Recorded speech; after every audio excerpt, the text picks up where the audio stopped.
and air conditioning, but after a buyout, many add plumbing and electrical services. This raises their overhead and those costs are passed on to the consumer. It's a case where bigger isn't better, it's just more expensive. Not Mike Merritt's Heating and Air. Mike Merritt remains family-owned and operated. Merritt's focus has been the same for more than 30 years, keeping Northeast Florida comfortable no matter what the weather. And there are no overtime or weekend surcharges. Mike Merritt's team does not work on commission. They repair only what needs repair and offer replacements only on what can't be fixed. And unlike at giant corporations where you can feel like just another number, with Mike Merritt you'll feel like number one. Florida license CACO 50384.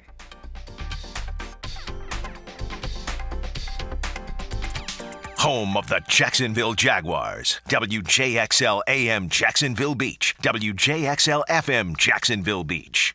This is Hayes Carline for SkyLife Elite. Are you tired of canceled flights, unruly passengers, and layovers? Call my friends at SkyLife Elite. Consider using private charter flights for your next adventure. Yes, you can afford it. Make your own schedule. Fly direct. Drive your car to Craig Airport and get directly on the plane. SkyLife Elite can make that happen. Call 490-9332, go to flyskylife.com, and find them on social media. Fly SkyLife Elite, North Florida's premier private air charter. Southeast Orthopedic Specialists is holding their annual Bumps and Bruises clinics every Saturday morning through early November. These injury evaluations are absolutely free and open to every school and athletic program. So see us this Saturday morning at 3 North Florida locations from 9 to 10. The Brooks Center for Sports Therapy inside the YMCA. Preferred Physical Therapy, Fleming Island. And at Atlas Physical Therapy in St. Johns County. Southeast Orthopedic Specialists.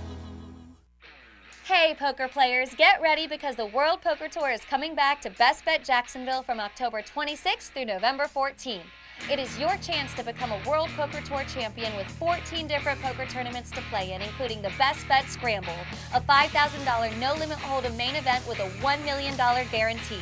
Satellites and mega satellites are going on now at Best Bet Jacksonville. Visit bestbetjacks.com for the full World Poker Tour schedule and more information. That's bestbetjacks.com. When you get a hankering for something sweet, join us at Woody's Barbecue for a slice of sky-high pie or Mom's banana pudding. High-flying Jack O'Brien, take it from me. Come see us at Woody's. At Woody's Barbecue, it's what we do. Let's eat.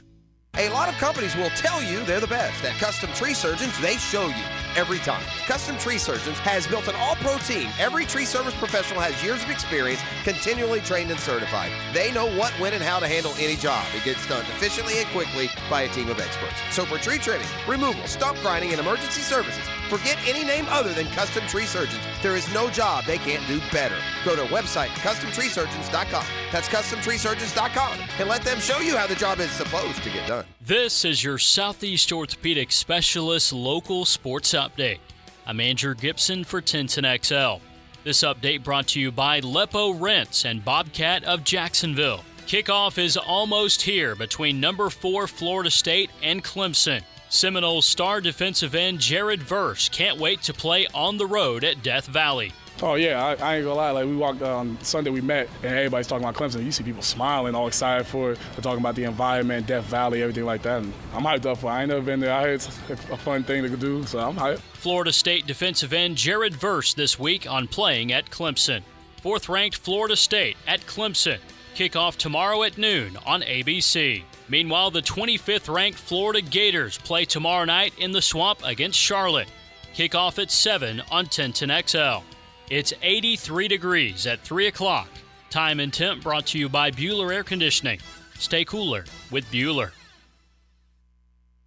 1010XL is presented by Farah & Farah, the official personal injury law firm of the Jaguars. Protecting you and your family. Call 396-5555. Jacksonville.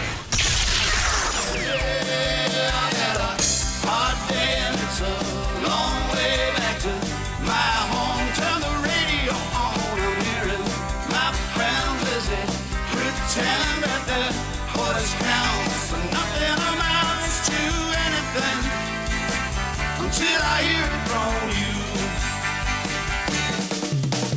Frank, hey, Hayes, Lauren, and Gibby. The Frangie Show starts now on 1010XL 92.5 FM. Hey, welcome in. Glad you're along for the ride. Hayes Carline is here. Lauren Brooks or Jay Saunders is here. And I'm Frank Frangie on a Football Friday. I'm fired up. We're there. Have you started drinking yet? Oh, yeah. Okay, good. But, I mean, not because of the football. That's just, it's a Friday. Yeah, I mean, it's Friday. just, it's sort of the, it's a new day. Yeah. It's a new day. Yeah, Hayes told me the only days he drinks are the ones, of course, that end in Y. Right. So that's a good thing. No, I haven't started yet, but I will, it's going to be early tomorrow. Oh, there's no question. It is going to be early tomorrow. The kids have races, and thank God those races are at like 7 a.m. Right. And after that, it's going to be same here. It's going to be me time. So what will you drink at, let's say, 11:30 in the morning? A Bloody Mary? Will you make that? Turpentine. Yeah. It's nah. I'm not a big Bloody Mary. My dad loves them. Yeah. I never. Same. I never got. I mean, I like them. My dad loves them. Yeah. And I like vodka, but I don't like the tomato juice. Yeah. So I mean, I could be talked into like a screwdriver. What he's saying is straight vodka in the morning. Right, or vodka. Okay? So vodka orange juice would be your That would preference. be fine. I mean, Okay. it's I can drink I mean, look, I went to Florida. I can drink a Jack and Coke at 6 a.m. if I have to. So I mean, by 11, 10:30, 11. Oh, the bourbon and Coke would certainly be whiskey and Coke well in play. So we'll see. And you know what? That's a skilled veteran. Yeah. Veteran. I think I'm gonna drink for the FSU game. Yeah. Then I think I'm gonna stop. Okay. And take the 3:30 window kind of off. Right. Okay. And then I'm gonna come back. Right. In the 7 o'clock. By the way, did you realize that Florida Charlotte is on ESPN Plus? I did. Okay. Yeah. You didn't know that? I didn't know until today. Yeah. I did. I don't know why I saw that, but I did see it. You don't have you can watch it. Oh yeah, I'll put that on my laptop and then I'll put Ohio State Notre Dame on the TV. Okay. Yeah, we'll probably we have it, by the way, just in case you want. So I'm starting to get a little nervous. Okay, we're good. We're good. I've tested. Okay, I've tested perfect. the waters. I've tested the water. So yeah, but I did know. Again, now that I'm streaming guy. Right. I can stream everything now. I watched last night. Well, you got to watch. You got to stream to watch football last night. Yeah. Kind of a clunky game. That's a terrible game. It was just but Brock Purdy's pretty good, isn't he? He's pretty good. He's not great. He is. Yeah. I mean, I think he's in the ideal environment. But I agree. But to his credit, I mean, he's played really well, and again, he's to me is a big example of environment on where players end up. I agree.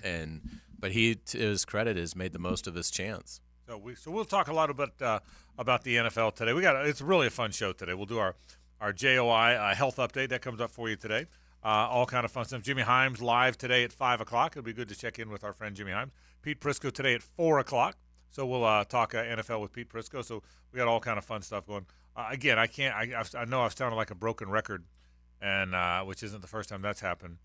But the significance of the Florida State Clemson game, just the significance of how big it is, how much it means, how big it is for Clemson. I know we cover FSU. We talk about FSU more around here at Florida and FSU and Georgia, Miami, kind of the teams. Florida, FSU, Georgia, probably the most. But we don't talk a lot about Clemson. What a gigantic game for Clemson as they're trying to hold on to their elite status. FSU, to the point you've made from day one, and I agree with you. You said this from the summertime, that if FSU beats LSU, which it did, that it could lose the Clemson game and be fine. You can't lose again, but can win out, including beat Clemson or whoever again, and still be in the tournament. So it's not a house money or a mulligan game for FSU. There's none of those in college football. But the significance of this to Clemson, given that they've fallen a little bit, given that they've lost this year, given that they lost this year a bad loss, a 3-touchdown loss to a program that's not regarded as a very good football program, whether their team is this year or not is inconsequential. In the court of public opinion, they just lost to Duke, So what a gigantic game this is for Clemson. It absolutely is. Again, it's reminiscent a little bit of Florida-Tennessee last Saturday. And that's the game that keeps popping in my head. No one really thought Florida had much of a chance. I mean, they were a touchdown underdog, but in the swamp, that's saying a lot. And everybody just had the memory of them being so disorganized and inept against Utah. And, and they had to have the win Tennessee really, hadn't been tested. And it was a get-off-the-mat game for Florida. And to their credit, they won it. Clemson, it's the exact same thing, except it's even on a larger perspective because they've been on the mountaintop with this coaching staff. So they're trying to get off the mat to get back in the running to be one of the best programs in the country. And again, I think it's even more motivating for them because the slip has happened on their watch. Clemson sees all these NFL guys that, are on their bye week and they come to the game and, or they played on a Thursday night. So they, they're coming to the game on Saturday and it's like, oh, wow. I mean, they've got so many first round picks and NFL players in general over the last decade. And there's a pride factor there for the current Clemson players of, look, we underachieved last year for our standard, and obviously losing to Duke got us off to a terrible start. This is not going to slip away on our watch, and that is a very powerful motivator for a team. And the deeper that we've gotten into the week, the more that has sort of taken hold of me because I really am basing my FSU opinion on the LSU game, which was weeks ago.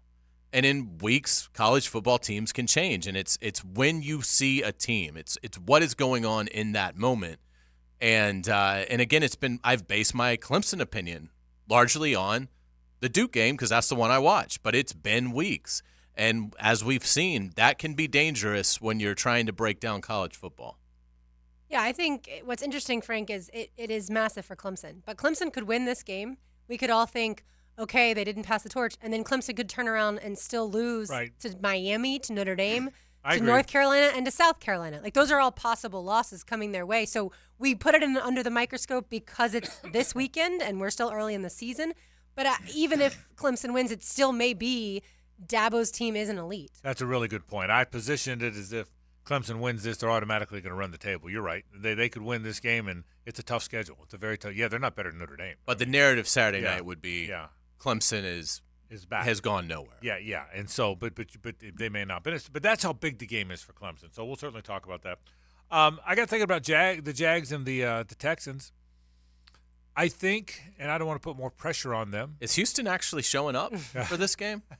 I think they are. I mean, I know they've got like 19 guys out. They are really beat up. Yeah, I mean, but they're coming. The last I heard. Now, I can't go to the beach on Sunday. There will actually be a football game. The 1 o'clock hour update they were. Now I have not seen a 2 o'clock hour update. But I mean, I will tell you this, and I mean, I'm just always being honest about this stuff. I think the Jacksonville Jaguars losing this game on Sunday would probably be the most surprising loss to me since I've called the games, if they lose the game. Now, they've lost other games, but part of that's because they've only had one winning season before last year in the years I've called the games. Say, how often have they been almost a 10-point favorite? I wonder how many times they've been how many times they've been a 9.5-point favorite in my 10 years. Maybe this might be it. Might be. So I probably would be as surprised by this loss as I have any of the 10 years I've called. Do you agree with that? I mean, do you feel that way too? I do feel that way. Rookie quarterback. Their secondary is now decimated. I mean, they're down Stingley. They're down their nickel. They're down Perriman at middle linebacker, who's a very physical player. Tunzel we'll see, but he certainly has been bothered by an injury. Didn't play last week.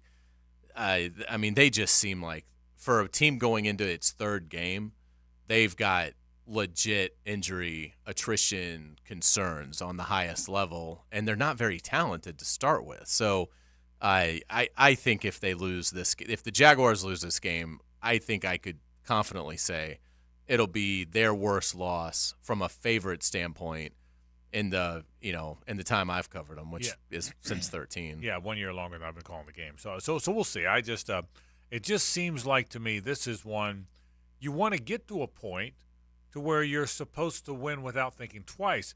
And this franchise hasn't had many of those moments. Those moments, even in 2007 when they went to the playoffs and won a playoff game, in 2017 when they were one play or so from the Super Bowl, they've never felt like that team that has games that are automatic. And there's no automatics in the NFL. I know that. I know that. I know it. In fact, these are the games you lose when everyone is so convinced you're going to win, and I know that too. But despite that, I just think that I'm as confident about this one for all. And I'm not trying to knock the Texans, but they're a young, beat-up, struggling team with a rookie quarterback that's 0-2. And so I truly would be that surprised. I don't know the stat. I wonder, has Doug Peterson ever lost to a first-year head coach? Well, he's been a coach a long time. Right. Probably. So in the NFL, you probably have. But yeah, that's one more variable, isn't it? It's a first-year head coach in DeMeco Ryans. My gut tells me he's going to be good. Is he going to be the next Mike Tomlin, which is what everybody hopes or believes? We'll see. But I think he's going to be a good coach. I mean, he's a tough-nosed guy. Yeah, I will say one thing. The book on Houston is there's culture, enthusiasm, excitement. When they make a play, when they sack, when their defense comes up with a sack or a tackle behind the line, the whole sideline gets excited. It's almost like a college team. Mm-hmm. They have that a lot of energy, which a lot of NFL teams don't always have. Yeah, but they have that. I mean, if C.J. Stroud's good, DeMeco Ryans going to be a very good NFL head coach. If Yep. C.J. Stroud isn't, DeMeco Ryans is probably going to fail in Houston. You saying if Ben Roethlisberger wasn't around, yeah. Mike Tomlin wouldn't have all those winning records? Probably true. Might not. Probably true. So, all right, a lot of things to talk about today. So we got a lot to get to today on the program. We'll start with the Jags.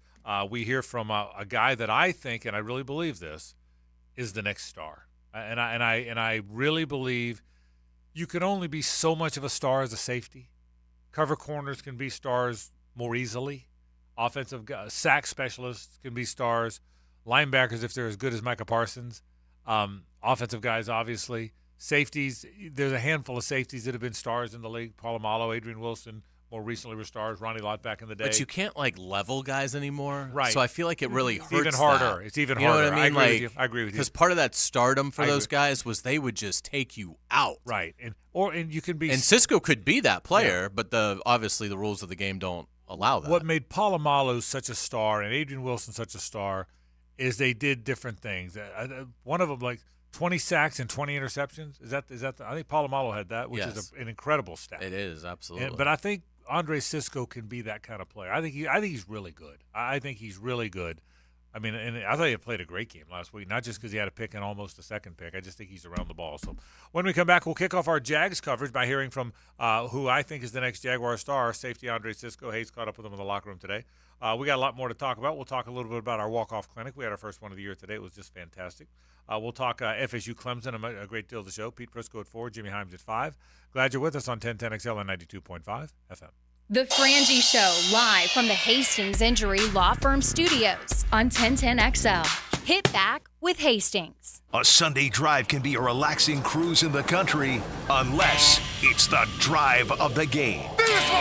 Listen for the Tire Outlet Drive of the Game on 1010XL. Tire Outlet. Wholesale prices, premium service. Life isn't the same without live music. Players Grill Mandarin has Samuel Sanders performing covers and original music tonight at 8 p.m. Jam out with this local singer-songwriter while enjoying tasty food everyone can enjoy. Players Grill Mandarin, where the neighborhood meets. I had a question about my insurance the other day, so I called my new State Farm agent. And would you believe I talked to the same person who remembered my name? They said that was called service. And then they asked if my dog Max was over his cold. They called that service too. And then they helped me find ways to save on my home and auto coverage. I asked State Farm what they called that. They said service. Call State Farm agent Mike Tousell in Jacksonville at 425-4100.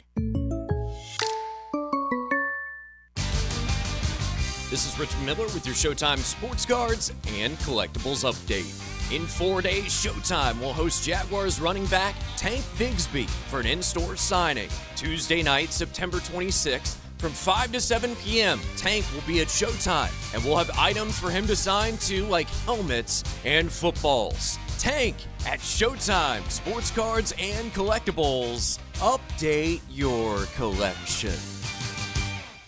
Welcome to Otterson Wealth Advisors of Raymond James, where our team is not just a team, it's a vast resource of financial knowledge, with each member bringing their unique expertise to your financial success. Meet Patty Otterson, Senior Vice President of Investments, a Wharton Business School SEMA certified, and our guiding light with over 40 years of experience, leading you with unwavering insight and wisdom. Ready to begin to your journey? Visit OttersonAdvisors.com. Otterson Wealth Advisors, your goals, our expertise. Raymond James Associates, Inc., member New York Stock Exchange, SIPC.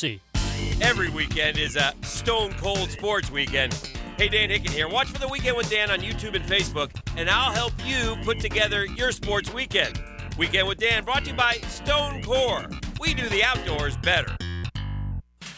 Lauren Brooks here for Hodges Mazda. Why buy from Hodges Mazda at the Avenues? Because they strive to ensure a satisfying and comfortable car buying experience. That's why the sales staff doesn't work on commission, allowing Hodges Mazda to put your best interests first.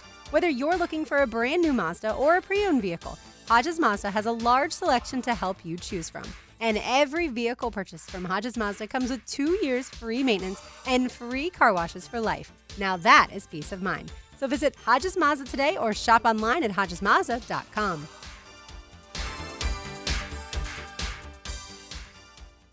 Brackish Vodka, a proud partner of the Jacksonville Jaguars, is the smoothest local vodka you can find.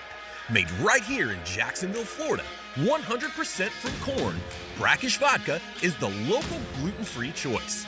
Brackish Vodka, for those that live life slightly salty, a proud partner of the Jaguars. The next time you're at Southern Social Whiskey Bar and Lounge and you're looking for something slightly salty, ask for Brackish Vodka.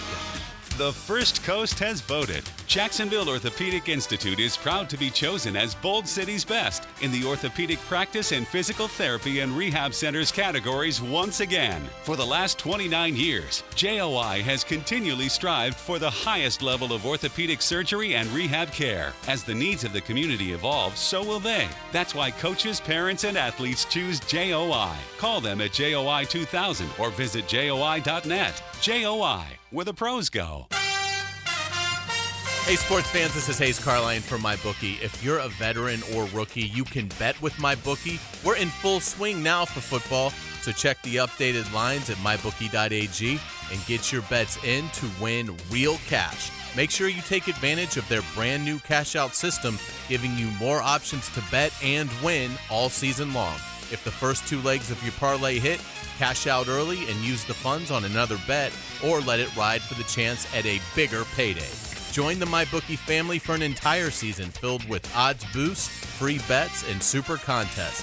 This is the best time of the year to get your bets in and start the football season off with some winners. To get started, go to mybookie.ag now and register for a free account. When you're ready to make your first deposit, just use promo code 1010XL to grab a welcome bonus on the house. You can bet anything, anytime, anywhere, only with MyBookie. They say consistency is the key to success. They weren't wrong. So how about grabbing a beer that's consistently smooth, consistently refreshing, and consistently light? You might just find that the road to success can be pretty enjoyable. Michelob Ultra, the perfect balance of taste and refreshment, and only 2.6 carbs and 95 calories. It's only worth it if you enjoy it. Enjoy responsibly. Anheuser-Busch Michelob Ultra Light Beer, St. Louis, Missouri. Instant Keys. You don't have to go to the dealer. Instant Keys comes to you. Instant Keys saves the day if you have lost or broken keys. They can program new keys and remotes for nearly every make and model of vehicle at a fraction of the dealership cost. Fast, honest, and reliable locksmith service. Call 722-1111. Instant Keys. Instant Keys. You don't have to go to the dealer. Instant Keys comes to you. At ABBQ, they are turning up the heat on game day with a spread that'll make your taste buds do a victory dance. Football and barbecue always play together. I'm talking mouth-watering wings, juicy burgers, and tantalizing appetizers that'll keep your hunger in check as you cheer for your team. Come for the food and football, and stay for the teal-colored Jell-O shots. Your destination for a mouth-watering barbecue and an unforgettable game day. ABBQ, meet and drink with us. 1010XL is presented by Farah & Farah, the official personal injury law firm of the Jaguars. Protecting you and your family. Call 396-5555. Jacksonville.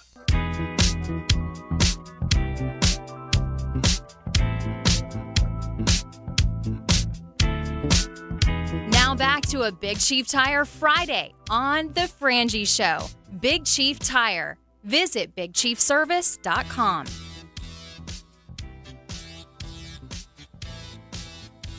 We're glad you're with us on the program. Frank Frangie, Hayes Carline, Lauren Brooks There's a lot of stars on the Jaguar offense. We don't talk about the Jaguars' defensive stars probably enough. Josh Allen and Trayvon Walker were both top 10 picks and hopefully are darn good players and will evolve into that. Certainly Devin Lloyd's a guy that can do a lot of things, but we don't talk about stars. Tyson Campbell's probably the star value guy. We probably that gets the most mention. But I think Andre Sisco's a young player that's going to be a really good safety. He already is for this team. Good player. And the subject of this, Hayes Carlyon, one-on-one. All right, we're pleased to be joined with Jaguar safety Andre Sisco here on 1010XL 92.5 FM, man. It's great to see you. How you doing? Good. How you? Doing great. Good week of practice so far for you? Good week of practice, bro. I mean, every week is so different. So to be able to come in here, get the right work done, have the right mindset, energy high, it's a blessing. What were some positives that you guys took out of the game against the Chiefs last week defensively?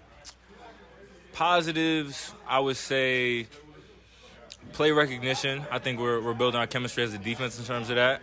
I also like the way he took the ball away. And then I would add on to that, I think we played all 4 quarters. Yeah. Defensively, Houston presents some challenges. There are a lot of speed at receiver. What stands out about Nico Collins and this rookie Tank Dell? I say the receivers are very consistent, very versatile, so you could expect a lot of different routes from pretty much each and every one of them. C.J. Stroud is good with his throws, very on time with it. So, I'm looking forward to it. I mean, I know C.J. off the field, and I know the Texans coming in here to play. They'll never come up without the right energy and right approach, so we got a big game ahead. C.J. is yet to throw a pick in 91 attempts. What stands out on film in terms of the decision-making that he's showing? Very decisive. I think if he doesn't like it, he's not throwing it, which is smart as a rookie. Some guys want to get on ESPN Top 10. He's not doing that. He's doing the best for his team, making the short throws, and it's been working out. The guy's been getting a lot of yards after catch, too. So, we got a big job ahead for sure. Andre, what's standing out to you about your play? It seems like, you're off to a fantastic start through 2 weeks. I think, just growing in the defense, growing as a person, allowing God to take over on the field, not really overthinking things.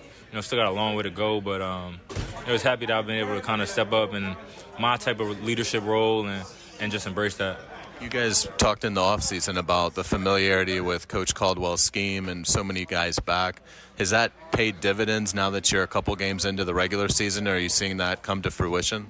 Yeah, I think even on both sides of the ball, not both sides of the ball, in terms of for the coaches and the players, it's so much easier for them to communicate things to us without having to over-explain. We kind of know what they want. We're able to just play ball from there. They trust us. And, we still have work to do, definitely a lot of work to do. But for week 2 of our second year, I'm happy about where we're at. There's a lot of newness, obviously, with Houston, new coach and DeMeco Ryans and everything. Through 2 games, is there enough that you kind of have a pretty good feel for what they're going to try and do, or are we still early enough where there could be wrinkles? No, there's going to be wrinkles. Division game on the road. They're giving their best shot just like we are. So I would expect wrinkles. As always, obviously offensive game plans aren't going to be night and day from last week, but depending on the pace of the game, you should expect some new looks. Pierce is obviously physical in the ground game. From your position, what kind of challenge does he present? I think knowing the runs and getting guys on him. He likes to break tackles, and he's been good at that throughout the past year and a half he's been in the league. So, getting more than one hat on him, get him down early. Andre Sisco, thanks so much for your time. Best of luck to you. All right, bro. Thank you. Andre Sisco right now, 12 tackles and a pick, along with a forced fumble, so a fantastic start for Andre. And I really think for the defense, right now they're 5th on 3rd down, and they're 8th stopping the run. If those 2 stats were to hold, if the Jaguars finished 5th on 3rd down defensively and 8th against the run, they will win 13 games at a minimum. Now, I don't know that they'll hold, but through 2 games, that's where they are, and Andre Sisco a big part of that. Again, I think as you got away from the disappointment of the loss to Kansas City and how bad the offense looked, I think what got kind of lost in that tidal wave, at least for me, was defensively, they've been really good for 2 straight games. And again, maybe the Indianapolis game, not a big barometer there. Rookie quarterback Jonathan Taylor doesn't play. But the Kansas City Chiefs, certainly about as good a barometer as you can find. And defensively right now, I think they've played 2 winning games. The team's 1-1, but I think the defense is 2-0. Who will be the best running back that they face? I mean, to this point, it'll be Dameon Pierce on Sunday. But looking ahead, Bijan Robinson and then Derrick Henry. Bijan Robinson, the rookie, obviously. Bijan's really good. He's really good. And Derrick Henry is too. But so yeah. But I want to know, in other words, how good is the defense Yeah. against the run because we haven't seen a star. But I agree with what you said, Hayes. There's been 2 winning, and I said this before the season, and we kind of got off track because they lost the game to the Chiefs. But the point is what you just said, and it's a good point. I'll go back to what I said before. If the defense is this, they're going to be good. Look, I don't care what happened against the Chiefs. There were some offensive hiccups. And guess what? There were offensive hiccups in the first half against the Chargers, 4 interceptions, and came back and scored a bunch of points and won the game. They're going to be good on offense. They're going to bounce back. To your point, if they're good on defense, and it looks like maybe they are, they're going to have a really good team. Really, really good team. As far as this game goes this week, I do think you got to get after C.J. Stroud. He has not turned the ball over. He has taken some sacks and some hits, which means he holds the ball a little bit. They're also not very good on the offensive front without Laramie Tunsil. But I do think he's going to be a good player. Now, I don't think he's going to be necessarily a good player in week 3, but I think he's going to be a good player. I really do. And by the way, Bryce Young and Anthony Richardson are both out. Isn't that something already? Really is. I mean, they're already both ruled out this week. Because the Richardson, that's happened on his touchdown run, and it didn't certainly look violent to his head area. So to have a concussion that obviously he was not able to beat the protocol, and it's tough. You pretty much, to beat the protocol and not sit out a week, you pretty much have to get cleared in like the first 48 hours. The fact that he didn't, I mean, obviously that's a little bit of a concern because, there's a finite number of those things that you want your players to take. He's basically just starting his rookie year and already has a concussion. And Bryce Young, I mean, again, I thought Bryce Young would be good, and I'm not going to wave the white flag after 2 games, but I will say it's extreme how small he is. Extreme watching against the Saints. And, if he can stay healthy, I think he can be good. But he's already going to miss time with an ankle injury that, again, it didn't look like anything wild happened to him. So I think it's a concern. I think durability is going to be a concern for both Richardson and Young. It's already popped up. To Stroud's credit, he's answering the bell. He's playing through a shoulder injury. But what he is taking, the punishment, is not sustainable. To have been sacked 11 times on only 91 attempts, that can't continue. He's on pace to get sacked, what would that be, 80 times in a season? So I think he's going to get the ball out quick this Sunday, if nothing else, just for his own protection. I will be stunned if he doesn't throw at least 1 pick. And I think the Jaguars will be in prime position to get 2 or 3. And again, that doesn't mean he's a bad player. It just means because of what's around him, he's not going to take 5 sacks on Sunday. There's no way. I think he'll throw 3 picks before he'll take the 5 sacks again. Interesting, because obviously, like you said, the stats line up with their offensive line as banged up as it is and how many sacks they've allowed to this point, that Josh Allen and Trayvon Walker should be able to get after him. But, yes, if he's learned, I just got to get rid of this ball as fast as humanly possible, we'll see what wins out. Yeah, so and again, he's trying to figure out to your point, he's trying to figure out who he is. Is he a guy that holds the ball too long? Is he a guy that protects himself against interceptions? Does he need to take more chances? So to your point, Hayes, there are more interceptions. We'll have to see. But I think he's a pretty good player. The other thing is Pierce. You mentioned Pierce. His numbers are terrible. He's always been a high yards per carry guy because his whole life. Obviously, we saw it at Florida. The 4 times per game they gave it to him. he was a high yards per carry guy, and his yards per carry way down. That means they're blocking nobody because he's never going to be a guy that's a low yards per carry guy. He just his style of running will not allow that. So I think they're going to have a heck of a time blocking Jacksonville. I do. I do too. I mean, Fadakasi's going to play, Josh Allen's going to play, and obviously Trayvon Walker's fine. He's playing. I just, with Roy Robertson Harris, I think it's going to be a really tough day for the Houston offensive line, and for Pierce, who ran really hard as a rookie, and again, I don't think it's anything on him, but I mean, his yards per carry is right around my GPA, which is never a good thing for a running back. And to see it at, substantially under 3 at 2.7, that is pitiful for an NFL running back. Yeah. I'm sorry. It's also pitiful for a student. Yeah, I can't get over the GPA thing. All right, so week 1, we thought it would be Ridley who would have the biggest game. Week 2, y'all definitely thought Christian Kirk would have the biggest game. Who is it this week? Is it Evan Ingram? Is it an ETN game? What kind of game do you see? Yeah, I think they're going to try and run the football. Okay. I think it's a game you run it. I think part of all football teams, even the good passing teams, they've got to find something in the running game. And I think I think you look back and you think, wait a minute, Bigsby didn't even get a carry last week. Right. They've 2 games in a row they haven't gotten ETN going. He broke a run at the end of the Indianapolis game, but that was just him bouncing it outside and breaking a run. So I think part of it is you want to try and get the running game going. But I think there's some balance. I would think Evan Ingram in the middle of the field some. I think Houston plays very similar to the way Indianapolis played. All eyes on the quarterback, a lot of zone, not a lot of man, not a lot of turn and run. It's very what you saw Gus Bradley's defense do is very similar to what DeMeco Ryans is going to try and do. Keep everything in front, eyes on the quarterback, watch the Jaguar offense rather than play tough, tight man and turn around and run. Not a lot of blitzing. They'll blitz some, very wide front. That's how they play, and that's how they will play the Jaguars this week, I would think. So I would think that would lead not to a lot of balls over the top, but maybe some balls in the underneath areas. I think Ridley's going to shred them. I mean, they just don't have a guy that can even remotely stay with him. And Christian could as well, but I think it's going to be Calvin Ridley over 150, couple touchdowns. I mean, I think he is going to destroy Houston. Well, certainly for fantasy players, that's important. But moreover, just for this Jaguars offense to get back on track, you've got to go to London. Like we talked a week, you got to win the game.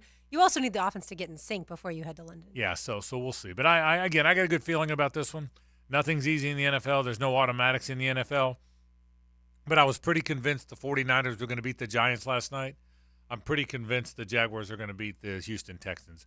Even though they've struggled against them mightily, I think they're going to win the game. We will see. Let's take a break. When we come back, our JOI health update is up next.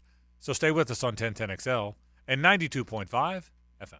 The Frangie Show, live from the Hastings Injury Law Firm Studios on 1010XL.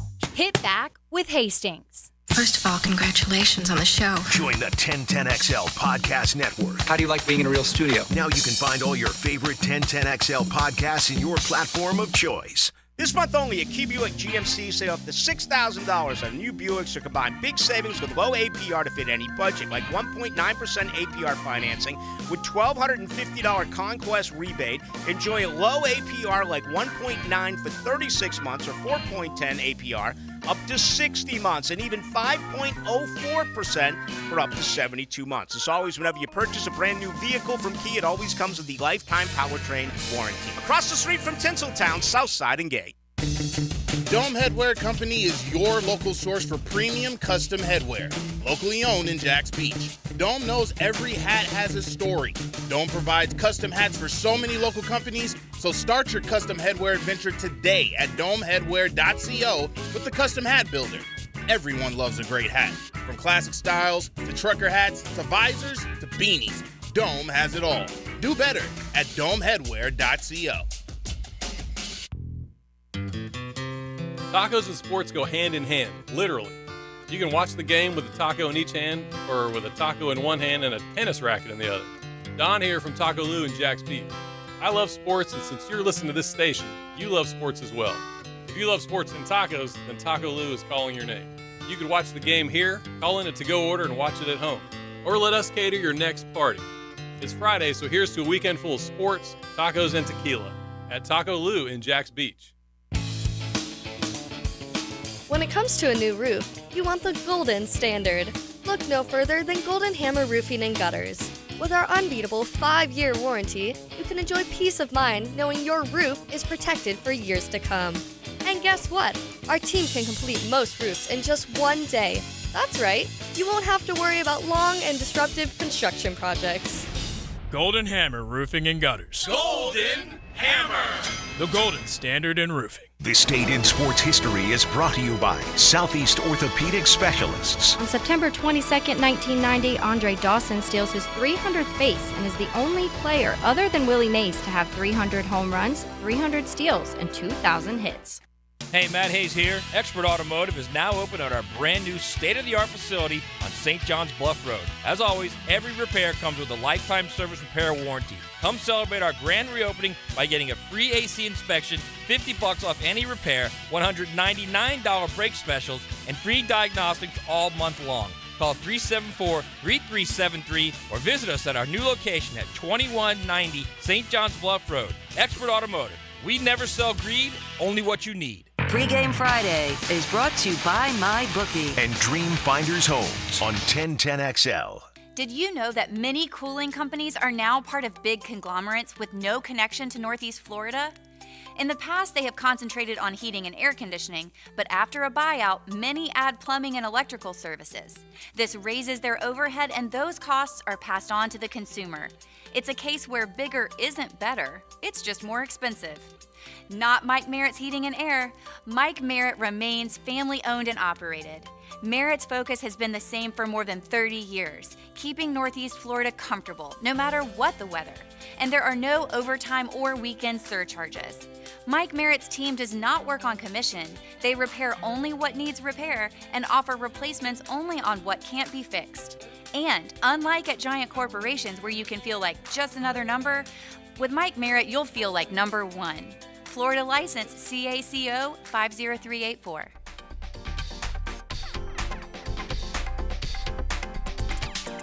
Hey Jacksonville, this is 17-time PGA Tour winner Jim Furyk inviting you to join me and the legends of the PGA Tour for the 3rd annual Constellation Furyk and Friends presented by Circle K, October 2 through 8 at Timaquana Country Club. Public parking is free, along with complimentary tournament access for our military, courtesy of ViStar Credit Union. Go to Ticketmaster to get your tickets today, and if you're not traveling to London, but watch the Jags this fall, join us Sunday morning in the Publix Tailgate Village to catch the game on the big screen. For more information, visit ConstellationFurykandFriends.com. Malfunctions in your electrical panel can lead to hazards like fire or power outages, leaving your home at risk. So leave it to the pros and Mr. Sparky. 888-8 Your on-time electrician, Mr. Sparky of the First Coast. Mike Dempsey here. Football is back, and there's no better way to get in on the action than with Underdog Fantasy and their pick-up game. Just pick between 2 to 5 players, select whether they'll go higher or lower on one of their stats, then do what you usually spend kickoff night doing, watching the game.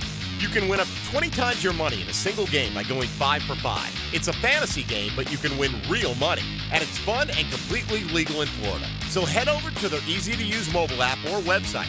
Sign up with promo code 1010XL, and not only will Underdog double your first deposit of up to $100, they'll also have a mystery special pick live in their Pick'em lobby for new customers. Remember, that's Underdog Fantasy. Sign up with promo code 1010XL and make your first deposit of $10 or more to get that deposit doubled and find your special pick higher than 1/2 yard in the Pick'em lobby. You must be 18 or older and present in a state where Underdog Fantasy operates. Terms apply. Concerned with your play? Call 1-800-522-4700 or visit ncpgambling.org.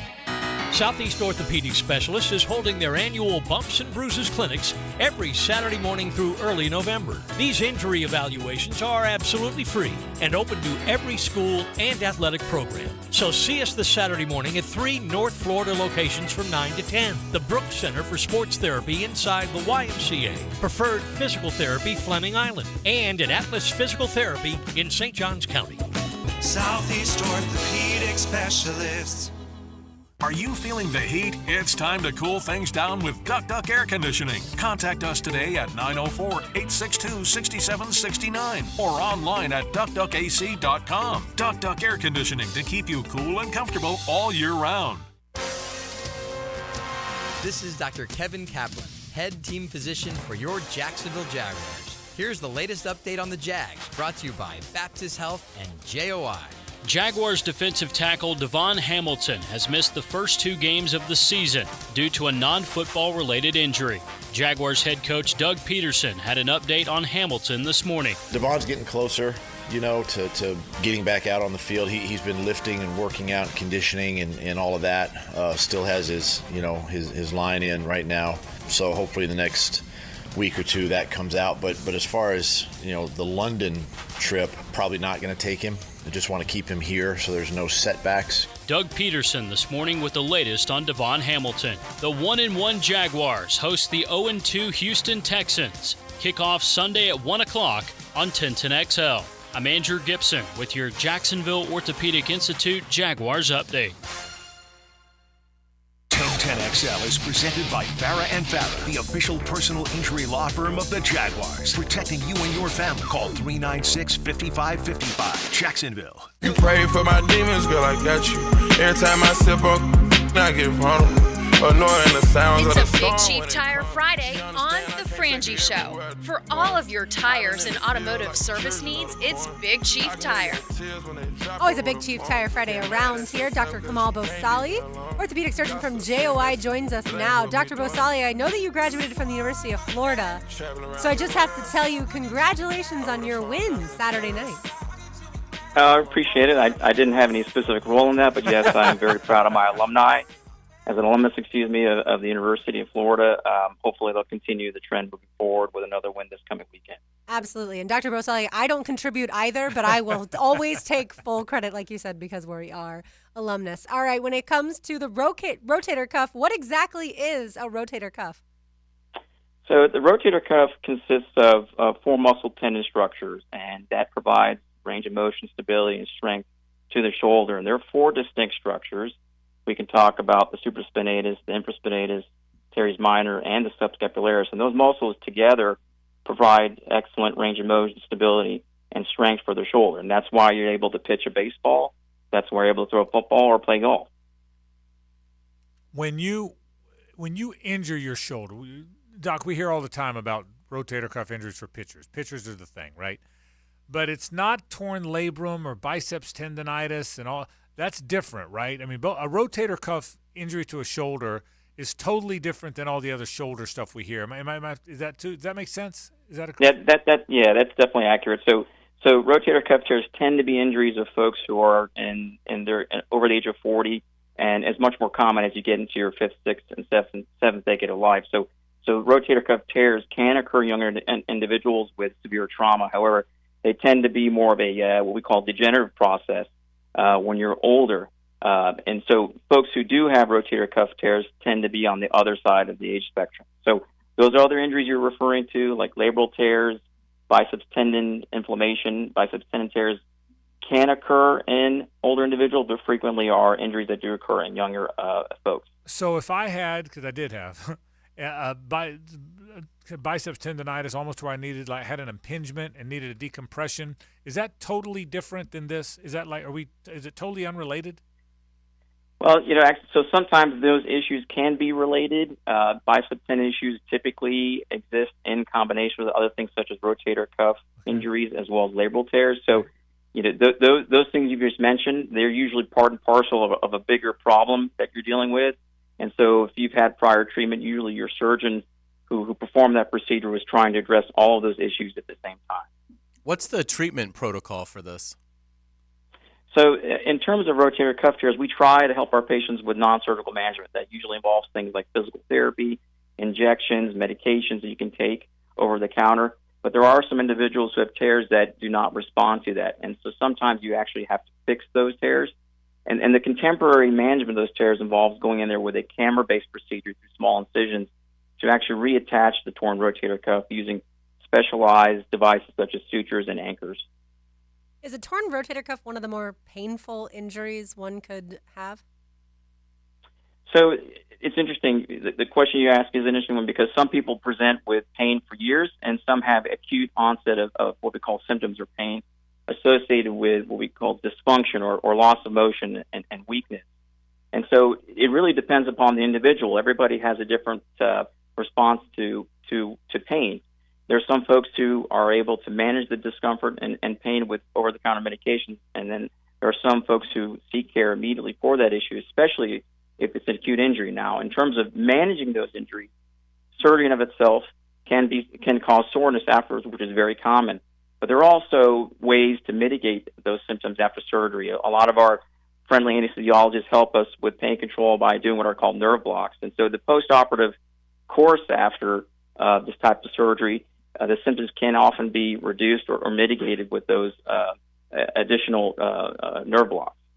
Dr. Kamal Basali is with us from JOI. We're talking about rotator cuffs. So, as people that talk about sports, which is kind of what we do, Doc, it seems to me you don't hear rotator cuff with pitchers anymore because we're always talking about that damn Tommy John and the elbow.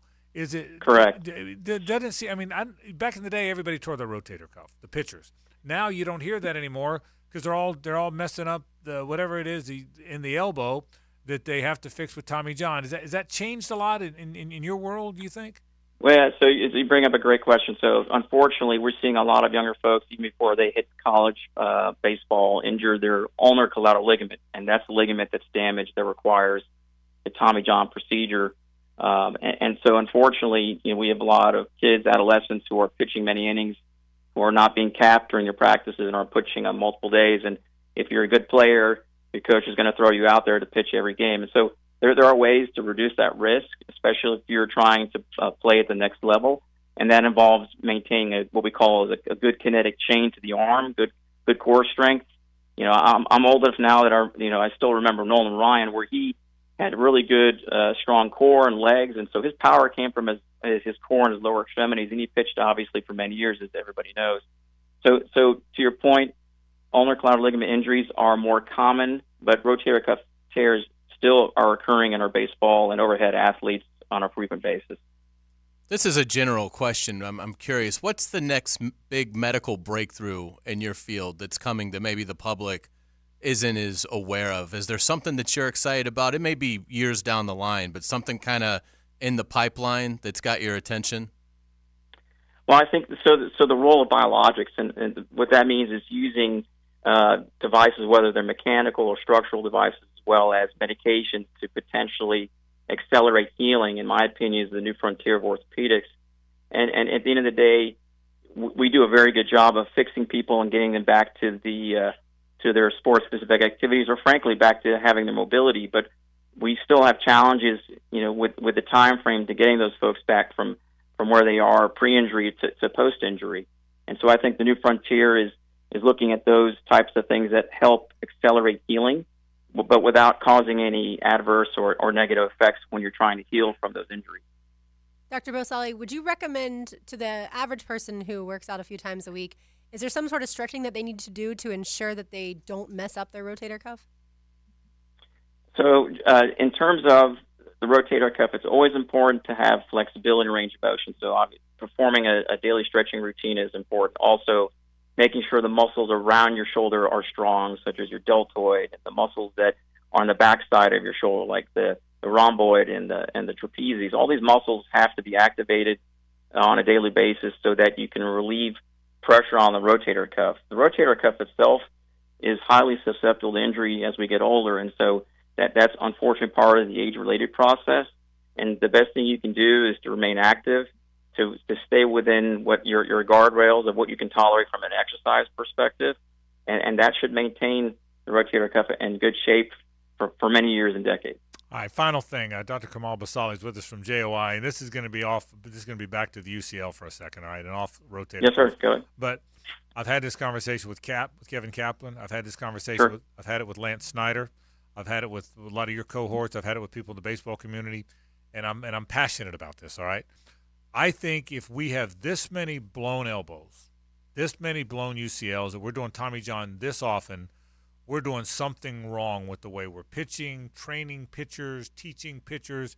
If a young guy that's throwing 95, 96, Doc, when he's 17, almost expects to have Tommy John, I think we've got to be doing something wrong. Am I way off the mark here? Do you agree, disagree, or somewhere in between?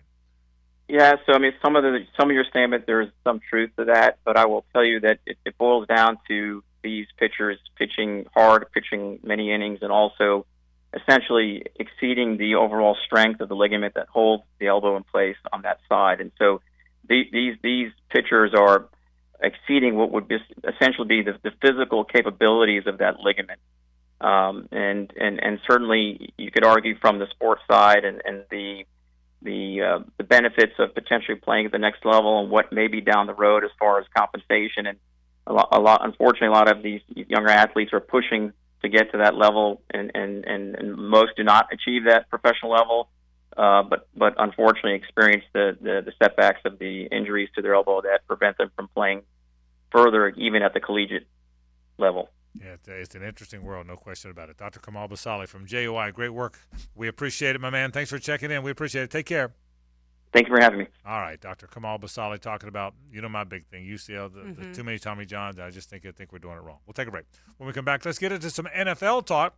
Pete Prisco joins us from CBSSports.com after this. The Frangie Show, live from the Hastings Injury Law Firm Studios on 1010XL. Hit back with Hastings. Even out the wrinkles from a full football weekend. Did you ever wear a uniform? Get all the inside of Sunday's game on Postgame Monday. Brought to you by Dandy Foods, makers of quality fresh sandwiches and home of the good stuff. All right, let's do it. On 1010XL. Did you know the 2023 Honda CR-V Hybrid never needs to be plugged in? The onboard system charges the batteries for you. When you think Honda, think hybrid. Good for the environment, great for your budget. Visit your local Honda dealer to experience the CR-V of the future today. Ever wonder how you can transform your living spaces into captivating works of art? At First Coast Lighting and Fans, they offer a huge selection of high-quality products to match your desire for elegance, quality, and uniqueness. Visit their showroom on Phillips Highway at the Avenues and step into a world of quality without compromise. Discover the difference that locally owned expertise makes and let them help you experience the transformation from average to extraordinary. At First Coast Lighting and Fans. Life is short, so eat better pizza at 5 Star Pizza. You want pizza that's bigger, better, and faster? Then get 5 Star Pizza. They also got wings, cheesy sticks, garlic rolls, and they'll deliver it to you right now. 5 Star Pizza. The season is in full swing, and the Jaguars aren't slowing down. That's a pick six! Touchdown, Jacksonville! Get down to Everbank Stadium for a classic AFC South showdown when your Jacksonville Jaguars go head-to-head with division rival, the Houston Texans. Tickets are still available for this matchup September 24th, but not for long. Get your seats now by calling 904-633-2000 or visit us online at jaguars.com/tickets. Are you struggling to save money? Worried that your plan for retirement won't work out for your family in the long run? I'm Patrick Hart, certified financial planner professional at Concierge Capital Management. We specialize in helping families be more efficient and effective with their money right here in Jacksonville. So plan with your heart. Trust Concierge Capital. Offices in Jacksonville and Boca Raton. Registered representative. Securities offered through Cambridge Investment Research Inc., a broker-dealer. Member FINRA SIPC. Investment advisor representative. Cambridge Investment Research Advisors Inc., a registered investment advisor. Concierge Capital Management, LLC, and Cambridge are not affiliated. The flagship station of the Jaguars. WJXL AM Jacksonville Beach. WJXL FM Jacksonville Beach. If you need an insurance agent, I'll recommend the best guy in town, State Farm agent Craig Dewhurst. Call him at 940-9740. Really good guy, really good agent. Life insurance, homeowners, automotive, you name it, he'll handle it for you. Tell him what you need. He'll assess your whole situation. What kind of coverage do you need? How much coverage? What should your deductible be? What do you make and how does it fit your cost and your rates? You will love dealing with Craig. What a nice guy he is and how he'll help you get the right answers. The best in the business. Craig Dewhurst from State Farm, 940-9740. Fall is approaching, and that means another great event at Tobacco Cove. Come and enjoy a great cigar and support a worthy cause at the same time. The Oliva Helping Hands Charitable Foundation cigar is being featured to raise funds for the Oliva Escuela Elemental, a Montessori-style school and daycare for the children of Nicaragua. Join us at Tobacco Cove Saturday from 1 to 4 for food, prizes, and great deals. Enjoy the best that Oliva has to offer and help some kids in the process. Active and pain-free. That's the ticket. Dr. George Barry here, and I know that's the goal of every patient I see. They want the best possible care so they can go back to enjoying life. That could be pick up basketball, golf, tennis, running, or just working out. It all requires you to be as healthy as you can be.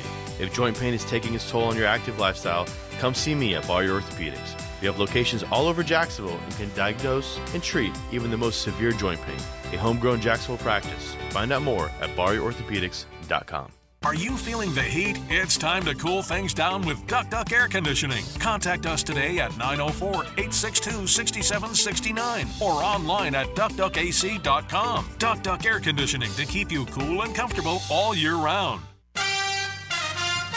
Hey, sports fans, this is Hayes Carline from MyBookie. If you're a veteran or rookie, you can bet with MyBookie. We're in full swing now for football, so check the updated lines at mybookie.ag and get your bets in to win real cash. Make sure you take advantage of their brand new cash-out system, giving you more options to bet and win all season long.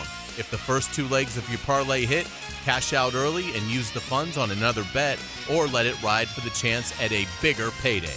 Join the MyBookie family for an entire season filled with odds boosts, free bets, and super contests. This is the best time of the year to get your bets in and start the football season off with some winners. To get started, go to mybookie.ag now and register for a free account. When you're ready to make your first deposit, just use promo code 1010XL to grab a welcome bonus on the house. You can bet anything, anytime, anywhere, only with MyBookie. New and pre-owned firearms are always in stock at Beach's Jewelry and Pawn in Jacksonville Beach. Want a new sidearm or rifle? Brands like Kimbar, Smith & Wesson, Sig Sauer, and Beretta. No lines, no hassle. Beach's Jewelry and Pawn in Jacks Beach. Mike Dempsey here for Underdog Fantasy's Pick'em Fantasy game, a super fun way to play along as you watch your favorite players. The way it works, you pick higher or lower on 2 to 5 player stats, then watch to see if your picks hit.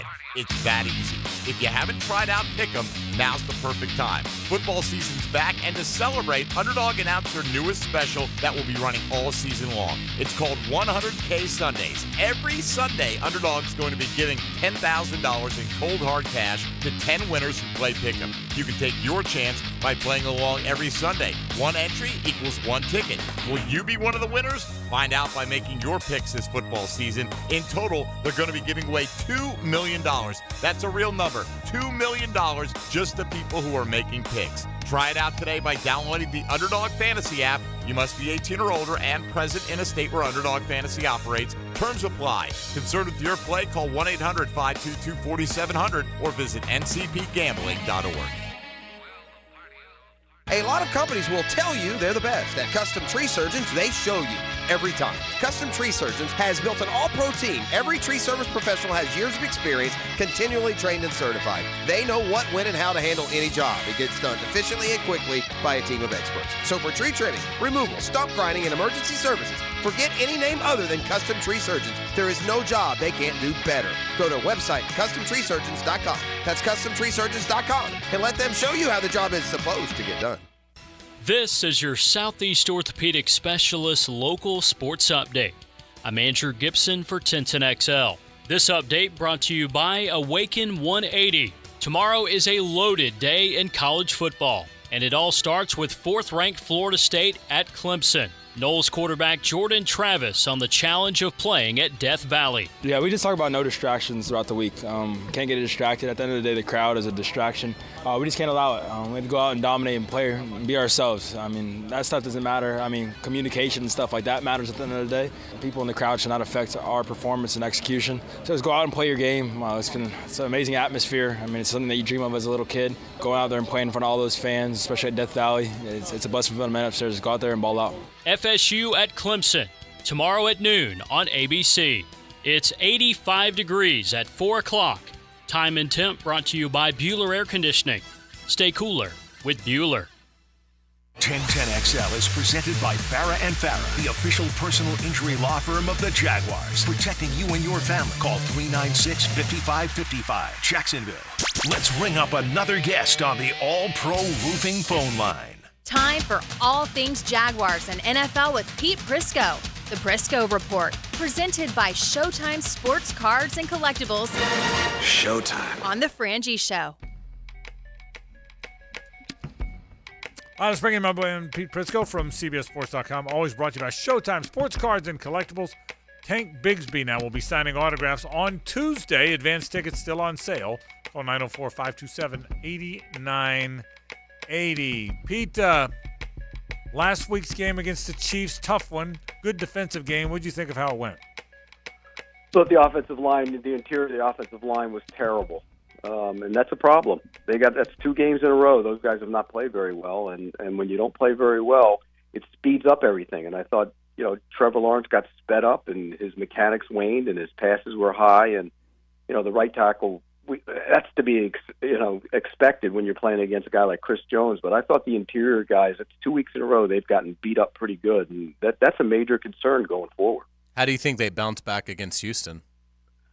I mean, if this is a game to get the offense cranked up, because this is not a great defense, A, but B, they are banged up in the secondary. I mean, they got a lot of guys now. Some of those guys are going to come back, but no Stingley now. There's a chance Thomas, the nickel corner, won't play.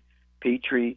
I mean, they're banged up back there, and so this is the chance to get the passing game going and make it what it should be, because I think there's many opportunities down the field. But again, you have to protect, and that's been an issue. He's not getting killed back there, but it just hasn't been good enough up front. Pete, do you think that is much more of the reason to blame the offensive line than any play calling issues? Yeah, I mean, look, it's hard to call the shots down the field when the quarterback doesn't feel like he has time. I think that people are criticizing press for that. I think that's the first game. I thought he tried to go to Ridley too much. I think this game, you knew he was going to come back and go to Kirk, which was smart thing to do. You got to spread it around.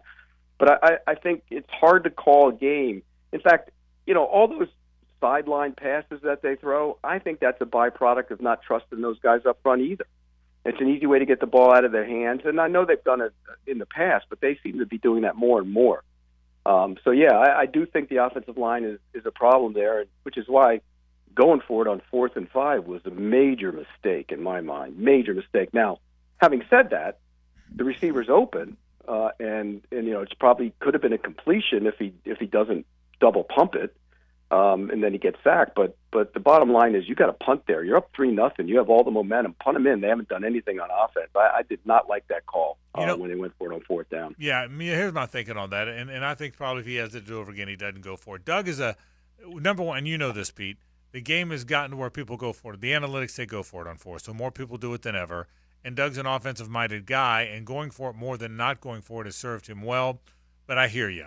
When it's a decidedly defensive game, when the tenor of the game suggested don't go for it, didn't it? I think even if that goes against your personality, the way the game was being played out probably suggested you punt in that circumstance. And it wasn't 4th and an inch.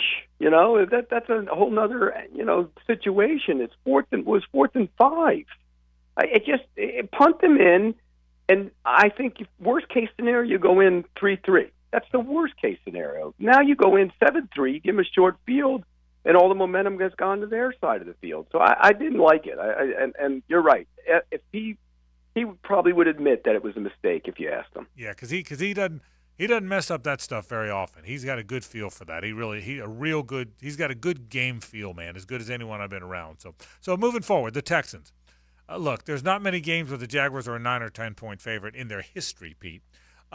They should be better. I think the Jags still have a good team. It was one loss. You lost by a possession to the world champs.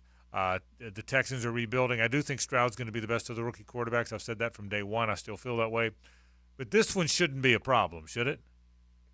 No. And he's dinged up. They're dinged up across the board. But history tells us otherwise, doesn't it? I mean, this team has given them fits over the years, even when Jacksonville's been the better football team. So you got to be concerned about that. I think that will help keep them focused, and losing last week should get them back focused again. But I'm with you, Frank. This should not be a game that's close. I think this is a game for the offense to have its coming out party, because in week 1 they scored 31 points. They didn't play that well, I didn't think. In week 2 they were bad. This is the chance. Now it's time for Trevor to throw for 350 and 3 touchdowns and get back to throwing it around and having a good time, particularly against a beat-up secondary. But I'm with you. I don't think it'll be a problem. Pete, is there a chance the Jaguar defense is actually pretty good? They're 5th in 3rd down percentage right now as a defense, and they're 8th against the run. I don't know that those numbers hold, but what are you seeing so far from this Jaguar defense, and could they be a surprise unit this year in the league? They're feisty. They play hard. They're tough. They tackle pretty well, and you have some good players. I mean, are they star players? No. There's not a.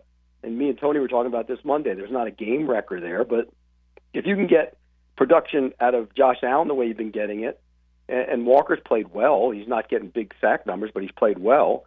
I think you have a chance to be a pretty good, sound, solid defense. But that defense would be that much better if they were scoring on more points on the other side of the ball. They were on the field, and they put them in situations, and And so I think if the offense gets cranked up, I think that pass rush will be even better.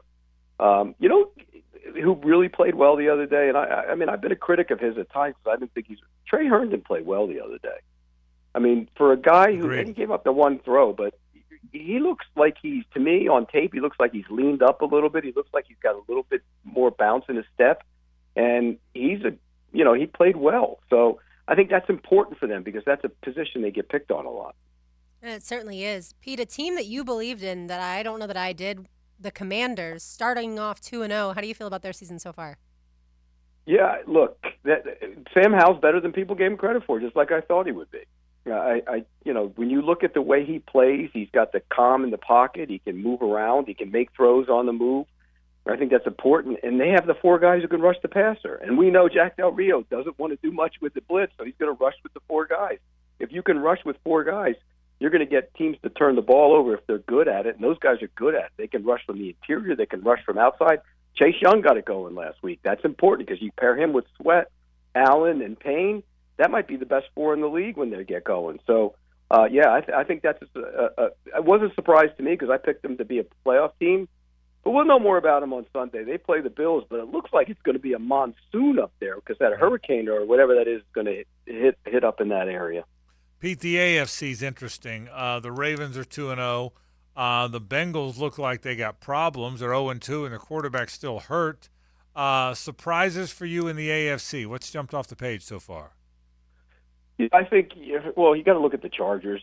Every year it's the same old thing. Hey, they're loaded. They're loaded. Look at all those players. Look at all the talent they have. Well, they're 0-2. So that's a concern. And the coach is starting to complain a little bit. He snapped the other day. That's never a good sign for a guy that's feeling the heat. That's a little bit of a surprise, I think. The Steelers are winning the other day because Deshaun Watson is awful right now. And that surprises me. I never thought he was a star player, Frank. But I thought he was better than what he's been. Right. And the other night, if he plays close to being what he was with the Texans, they win that game by 10 points. He was dreadful. And that has to be a major concern to the Browns because I thought the Browns had a chance to be a playoff team this year. After watching him after 2 games, I don't think that anymore. Pete, do you think the Dolphins get to 3-0 at home against Denver? I do.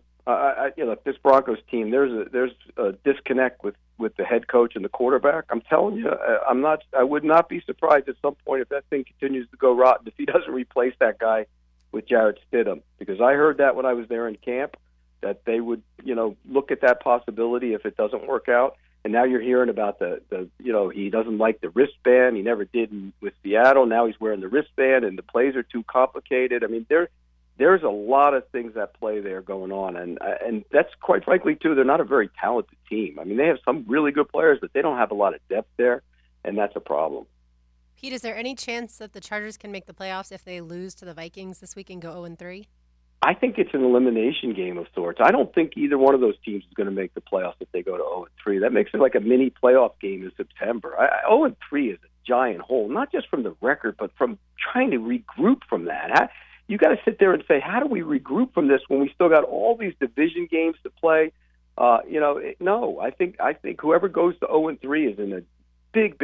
Is it possible? Of course it is, but I think they'd be pretty much done. All right, before we let you out of here, a couple more thoughts about the Jags. Jags play the Texans today, or this week rather. I think we all agree they're going to win that game. That gets them to 2-1, and then it's an interesting stretch, Pete, because you got the 2 London games. Then you have a stretch where you've got to play road games at some point against New Orleans and Pittsburgh. Neither are great, but both tend to be better at home. Real important stretch coming up here for the Jags. I think they're going to be 2-1, but that London, they're home against Indy, but then at New Orleans, at Pittsburgh, that's an important stretch. How do you think they fare in that group? Well, they got to come out of London bare minimum 3-2. Right. That's the way. And if they do, they'll feel pretty good about themselves, I think. But You're right. When you go on the road, those are 2 really good defenses, by the way. We talk about getting the offense going and getting that offensive line going, and particularly in the middle. Those 2 defenses can dominate. And when you look at what the Saints have done so far, they've been really good on defense. When you look at what the Steelers have done on defense, they get after that quarterback. You saw that the other night. So, yeah, they're not going to be easy games. Now, the flip side is they're not the greatest offenses in the world on the other side of the field, but I think those are going to be key games. But you come out of London 3-2 and maybe split those 2 road games, you'll be okay. 4-3. Pete, in terms of looking at the Vikings, do you see Kirk Cousins winning Sunday against the Chargers, and could they still be a factor in the NFC North? I do think they win on Sunday. The Chargers are playing back-to-back road games. That's tough to do outside the division. That's always tough. But here's the other part of that equation. If they don't win, is the thought process to now start peddling Kirk Cousins and maybe the New York Jets go looking at that? I mean, he's got a big contract. I don't know how they could fit that in. But, there's some talk of, do you tank for Caleb Williams and trade Kirk Cousins to a team that needs a quarterback? Pete, I know you're frustrated with your alma mater, but will you be up tomorrow night at 10:30 watching Arizona State play host to USC? The Drew Pine era starts, Pete. Did you see what happened last week to that crappy school? 29-0. Yeah, but that wasn't the worst of it. The starting quarterback didn't play. Right. Drew Pine got hurt again. The third quarterback got hurt, and they played the tight end, who's a good player and should be in the NFL, at quarterback for the second half of the game. It's ridiculous. The program's a mess. It's disgusting. It gets worse. People left. It's embarrassing. I mean, it really is. That might be 70-7. Yeah. USC might beat them 70-7 tomorrow night. That's how bad it is. They really stink. And they showed the one fan with the student section with like 12 people there. I've told you this before. I'm joking aside. We kid a lot about our schools, but joking aside, Arizona State University, because it's in Phoenix. Okay, Tempe's in Phoenix. Okay, it's not Tucson. It's Phoenix, which is one of the best cities in the country. It's a big school. It's a very good academic school. It's been in the Pac-12, which has been very good. It's got phenomenal weather. Pete, I've told you this before. I think the Arizona State football program, if you look at what it could be, has been the most underachieving program like in my lifetime. And I'm serious about that. So many things it could be, and it just never took hold, did it? No. Other than they had their 96 when you stole my title, right. Other than that year. Yeah. Other than that and a few other hits or misses, it just hasn't been very good. And I always said they should go to the Midwest and pluck all the big offensive line. This is before everybody was getting paid, too. But go to the Midwest, get all the big offensive linemen, take them from February in and stick them at the fountain in the middle of campus, and you'll get plenty of big alignment from the Midwest. You go get the speed guys from California, and that's the way they should have done it. But for whatever reason, they couldn't get it. They should be what Oregon is, right? They should. Eugene's a nice place from what I've never been. That's the one place in the Pac-12 I've never been, but I heard it's a nice place. It ain't Tempe. I can tell you that. It isn't Phoenix. It doesn't have all the stuff to do that they have in Tempe. You're right, Frank. Major disappointment. It gets more frustrating by the year. If they were one of those soccer teams, they'd send them down to that next league and get them the hell out of the college football. They'd be relegated out of the league. Pete Prisco checking in from CBSSports.com. Pete, you guys are happy though, right? Pete, we're back. Pete, back is the word you're looking for. We're back. It doesn't maher what happens. They own Tennessee, right? Absolutely. Been 20 years since they've won down there, Pete. 20 years. That's what it's been. Incredible. And they're not very good either, by the way. No, that's exactly right. Pete, thanks, buddy. Have a good weekend. All right, guys, take care. Pete Prisco checking in from CBSSports.com. Always brought to you by Showtime Sports Cards and Collectibles. One more time, Tank Bigsby will be there on Tuesday. Tank's getting the rock a few times, I'll bet you, on Sunday, so you'll be able to talk to him about that and get a terrific autograph. Advance tickets now on sale, 904-527-8980. Back in a moment. Stay with us. The Frangie Show, live from the Hastings Injury Law Firm Studios on 1010XL. Hit back with Hastings. He's lived on the line of scrimmage, so he sees things we miss. I'm Jeff Logman, and I'll tell you what I saw on Check the Tape Tuesday. Brought to you by Mr. Sparky of the First Coast, your on-time electrician. Tuesdays from 10 to noon on 1010XL. Mike Dempsey here for Underdog Fantasy's Pick'em Fantasy game, a super fun way to play along as you watch your favorite players. The way it works, you pick higher or lower on 2 to 5 player stats, then watch to see if your picks hit. It's that easy. If you haven't tried out Pick'em, now's the perfect time. Football season's back, and to celebrate, Underdog announced their newest special that will be running all season long. It's called 100K Sundays. Every Sunday, Underdog's going to be giving $10,000 in cold hard cash to 10 winners who play Pick'em. You can take your chance by playing along every Sunday. One entry equals one ticket. Will you be one of the winners? Find out by making your picks this football season. In total, they're going to be giving away $2 million. That's a real number. $2 million just to people who are making picks. Try it out today by downloading the Underdog Fantasy app. You must be 18 or older and present in a state where Underdog Fantasy operates. Terms apply. Concerned with your play? Call 1-800-522-4700 or visit ncpgambling.org. Randy Marion Cadillac is the new name in Jacksonville. And the place to go for the best selection of Cadillacs. We've got XT5s and XT6s. With 2.9% financing for 36 months. And an additional $1,500 off if financed through Cadillac Financial. And the price and selection you've been looking for with Cadillac certified pre-owned vehicles. There's never been a better time to buy a Cadillac than right now. Price and selection is what makes Randy Marion the king of price. And a family that's been making great deals for more than 30 years. Randy Marion Cadillac, Southside Boulevard, Jacksonville. Tell them Jennifer sent ya. This is Josh Woolsey with Woolsey Morecambe. When deciding what lawyer to trust with your car accident or injury case, the most reliable way is reviews and results. You want to be treated well, and you want a great result. Woolsey Morecambe's reviews are through the roof, and I challenge any law firm to compare results. Clients continue switching to us from other firms because we continue delivering. Recently, a car accident client left a big firm, and Woolsey Morecambe got her 10 times what they said it was worth. If you want to be treated right and want great results, call Woolsey Morecambe, 638-4235. You've heard of Oktoberfest. Well, what about Hogtoberfest? That's right, now at Bono's, there are different types of Azar sausages, so you've got to try them all during Hogtoberfest. Frangie here. I get the Bono's smoked sausage often, and now I love the smoked bratwurst and cheddar jalapeno sausage. Each sausage comes with onions and peppers and served with a side for just $11.49 for a limited time. Get the Bono's for Hogtoberfest today, and remember, if you don't see a pit, it ain't legit. They're still the doggone best college football team in America. Listen for the Bulldog Report on 1010XL. Brought to you by Travis Cummings and the Bailey Group.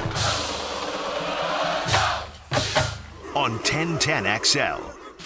Hey, sports fans, it's Hayes Carlion for MyBookie. Football is in full force, and so is winning season at MyBookie. It's time to get fired up and get in on the action. NFL, college ball, and a brand new cash-out system. If the first two legs of your parlay hit, you can cash out early and use the funds on another bet or let it ride for the chance at a bigger payday. Go to mybookie.ag and register for a free account. Use promo code 1010XL to grab a welcome bonus. Let's take a look at some updated MyBookie lines. The Jaguars are a 9-point favorite over the visiting Texans. FSU, a 1.5-point road favorite versus Clemson. Notre Dame getting 3.5 points at home against Ohio State. Sign up with that promo code 1010XL to claim your deposit bonus. You'll also get a free chip to use in the MyBookie casino. Bet anything, anytime, anywhere with MyBookie, and don't forget that promo code 1010XL. Hello, First Coast. I'm sure by now you have seen our bright green GFL trucks and containers throughout the greater Jacksonville area. We're an industry leader in solid waste and would love the opportunity to earn your business. We're committed to customer service, reliability, and have an unwavering focus on safety. Whether commercial or construction, let us haul your waste away. Call 904-760-5880 to get a quote today from GFL, Green for Life. Hey, Hicken here. Are you ready to score big with your family's eye care? Bowden Associates is your winning team. Pay attention, team. A complete eye exam will help us spot potential issues before they become major setbacks. That's right, Coach. Their expert doctors monitor and diagnose conditions that could affect your performance on and off the field. Bowden Associates is with you every step of the way with 3 convenient locations across town. Bowden has the First Coast covered. Want to be up close and personal with the Jaguars as they take the field? Here's your chance to be in the shadows, outside the Jaguars locker room, now called the Vault. Enter today at jaguars.com/shadows. One winner a guest for every home game at Everbank Stadium. No purchase to enter or win, must be 18 or older and a legal resident of Florida or Georgia. Promotion period 9/5/23 through 12/15/23. For official rules and complete details, visit jaguars.com. Sponsored by Jacksonville Jaguars, LLC. Hey guys, Hicken here. It's hot. The oven is on, and it ain't getting any cooler. Unless you stay cooler with Bueller. Bueller Air, still locally owned and still treating their growing customer base like they're part of the family. Go ahead and Google them yourself. Buehler Air, Buehler. You won't find better rated air conditioning company in town. I use them, so I already know. Like I said, it's getting hotter than ever outside, so stay cooler with Buehler. Buehler Air. Stay cooler with Buehler. If you're looking for exterior solutions that provide you reliability and durability, it's time to call Armor Guard Exteriors. Whether you need seamless gutters or gutter protection, hurricane products, impact windows, glass lanais, or retractable awnings and screens, we've got you covered. Call My Home Team today for your 5-star experience at 904-906-8669. Armor Guard Exteriors, committed to quality, and that's a promise. Wondering what you're going to do for dinner tonight? Southern Steer Butcher is a full-service butcher that offers take-and-bake side options that are oven-ready. Now open in Ortega. For tasty tips and juicy breasts, choose Southern Steer Butcher. The World Poker Tour will be at Best Bet Jacksonville from October 26th through November 14th. This exciting tournament series will feature 14 poker tournaments, including Event 1, $200,000 guarantee, Event 6, $300,000 guarantee, and the $1 million guaranteed main event. Don't miss out on the World Poker Tour Championship. Satellites are going on now. Visit bestbetjacks.com for more information. That's bestbetjacks.com. 1010XL is presented by Farah and Farah, the official personal injury law firm of the Jaguars. Protecting you and your family. Call 396-5555. Jacksonville. Josie's on a vacation far away. Come around and talk it over. Back to more of a Big Chief Tire Friday on The Frangie Show. Big Chief Tire, with 4 locations on the First Coast to serve you. All right, I got a kick out of this yesterday on our radio program here on the First Coast. I was pointing out to you, Carline, that Walker Howard was the 684th quarterback you thought was better than Graham Mertz, and you wanted Ole Miss's 17th stringer to start.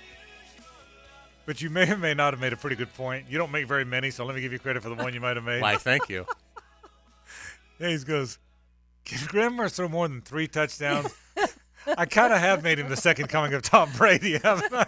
I never thought about that till afterwards. I said, I kind of have maybe gone over the top a little bit, Well, just a little bit. You know, he's been very efficient. But you are allowed to. Look, it's not his fault. Billy Napier took the ball out of his hands in the second half against Tennessee. I thought about that after I said, there's an off chance I've been a little over the top on that. Maybe. That's all I'm saying. Maybe a bit. I don't think you've been over the top about Mertz. He said, can we maybe have more than 3 touchdowns before he's Tom Brady? I mean, that's like a half for a Spurrier quarterback. We're 3 games in here. I laughed. I got into my car yesterday, and I was kind of laughing about that. So there is that. I will say this, on a serious note. Florida is the only team in the SEC that has played 2 top 15 teams. They were both top 15 when they played them. Mm-hmm. South Carolina has played 2 ranked teams in North Carolina and Georgia. But Florida is the only one in the league that has played 2 top 15 teams and is number 1 in the SEC in total defense. Now, you're number 1 in total defense after playing what's got to be as tough a schedule as anybody in the league, right? Without a doubt. I mean, South Carolina played North Carolina and Georgia. Georgia's really good. Okay, I'll give you that. So maybe not, but you get the point. Yeah. A very at worst, it's second. A formidable start to your 3-game start, and hey, by being number 1 in the league in total defense, again, this defense is it's legitimately really, really good. That's kind of the point. Yeah, and again, that's the other thing. Will the number hold? And it doesn't have to hold where if they lead the SEC in total defense, I'll be amazed. But they are doing it right now. And look, if they just finish top 5 in the SEC in total defense, again, they did not finish in the top 10 in the SEC last year in any significant defensive category. Not in the top 10. Wow. And some of those were 13th, 14th. So to be first after 3 games and really to have the Tennessee game behind you, now they were in the swamp, and that certainly helps. But but certainly in terms of SEC offense, Tennessee, puts about as much fear into you as any team out there. So, yeah, the fact that they've played Tennessee, they've played a very difficult non-conference game at Utah, I think it speaks to a rapid improvement.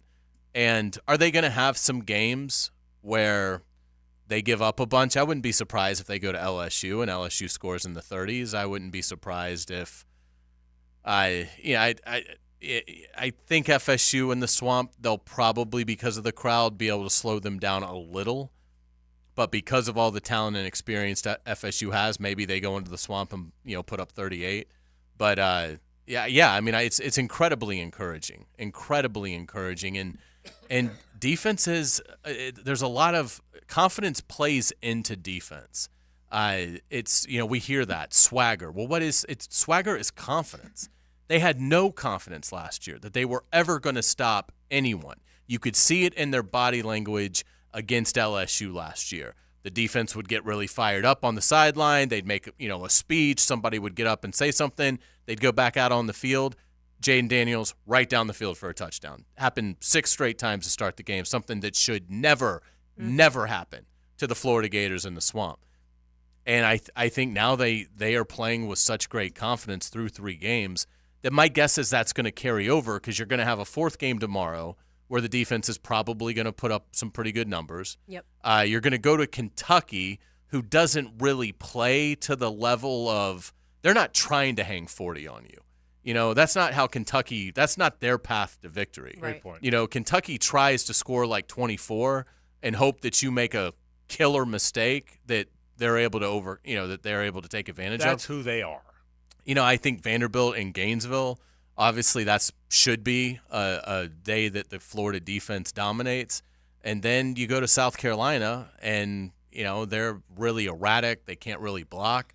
So they could be halfway through the year with some really impressive defensive numbers. And then we'll see, once they get through the bye week, and then they have Georgia and they have LSU and they have the Knowles. I mean, so it's going to be interesting to see how they continue to improve, but they have so much upside because it's such a young group. So very few defenses are going to grow as much as the Florida defense will grow from September 21st or 22nd to November to Thanksgiving. And so I think it's exciting because they've got the confidence. They can build off of that. The schedule isn't brutal from a opposing offense standpoint over the next month, and that gives you time to get even more seasoning before you do face the really difficult offensive challenges later in the year. It's very early, but does Florida have to eventually start worrying that Austin Armstrong is going to get a head coaching job? He's not going to be there long. Now, I don't know that he'll get one this year, but if Florida ends up being like a top, let's say just top 5 in the SEC and in a lot of these categories, sure. I don't think there's any doubt that they might have him one more year, and then after that, I think he's gone. I mean, I would put it at the over-under at 2.5 years that he's the Florida defensive coordinator. Yeah, you never know exactly how it's going to play out, but yeah, he's a young, bright, highly thought of coach, and who obviously wants to be a head coach, which is why he left Alabama now to come here. I don't think there's any question about that. So yeah, I think he's going to be a head coach. The key is to teach whoever to coach them like he coached them. That's the thing. Put the system in place. Have a right-hand guy that you can give the job to when he leaves. That's the key. And I'm sure he looks at the defense too, Hayes, and is like, I wouldn't have been able to do what I'm doing last year with the roster that. Well, that's a big part of it. That they had last year. It's not necessarily Patrick Toney's fault, the former defensive coordinator. Yeah. He's got way better dudes on defense, but also his system is good. It is better. He's much better than Toney, but Toney was playing with a worse hand. Both are true. Both are. Yeah. He's better than Toney. He fits better than Toney, and to your point, Lauren, he has better players. Yeah, but the thing, even if they lose Armstrong after the 24 season, that defense will be so built that the curve for the next defensive coordinator is not going to be nearly as high. I mean, the next guy is stepping into a top 3 defense in the nation from a talent. If this recruiting keeps up, that's what you're coordinating. You're coordinating one of the top 3 most talented athletic defenses in the country. Here's where I'll give Austin Armstrong credit, real credit. I mean, Shamar James and Scooby Williams, the 2 linebackers, They're really good. That's not two NFL players. That's two pretty good NFL players. Cam and they were here. They were on the team last year. Princely was on the team last year. Tyreek Sapp was on the team last year. Obviously, the tackle, Des Watson and McClellan, the backup tackles were on the team. The two starting tackles are new, Cam Jackson and Caleb Banks. I think a lot of the 14 Castell's new, but a lot of the defensive backs were there. They all of a sudden look like an unbelievably good defense after 1 year ago looking like a terrible defense. That's what's bizarre about this is I thought they would go from being a horrendously bad defense, one of the worst of my lifetime, to being a little bit better, to being a middle-of-the-pack SEC defense. Other than Georgia, they may be as good as any defense in the league. I'm not going to say anybody's as good as Georgia. But other than Georgia, am I crazy to think that we might get to December 15th when the season's over and look back and they rank second in total defense? Well, if that happens, they're going to play in a New Year's Six bowl game. You would think if they're second in defense in the SEC, if they have the league's second best defense, because offensively, I don't think they're going to have a game where Graham Mertz throws 4 picks. It's just not who he is. Yeah, I worry about that they're not good offensively because I don't think he's a good play caller. I don't think the receivers are weapons other than 3. But if your defense is that good, your quarterback doesn't turn the ball over, because their running game is going to be there. So, again, a New Year's Six bowl for Florida is like 9-3. Yeah. If Florida goes 9-3, they're probably going to the New Year's Six. And so, again, I don't know that they're going to do that. I don't know that they're going to finish. What would that be, 8-2 or 7-2 with what they have left? Yeah. But if you were to tell me right now that their defense is going to finish second in it will be considered the second best defense in the SEC. They absolutely can go to a New Year's Six bowl. I worry about the offense. I worry about the fact that I don't think the line's good. I think the receivers are very average. I think the 2 running backs are good.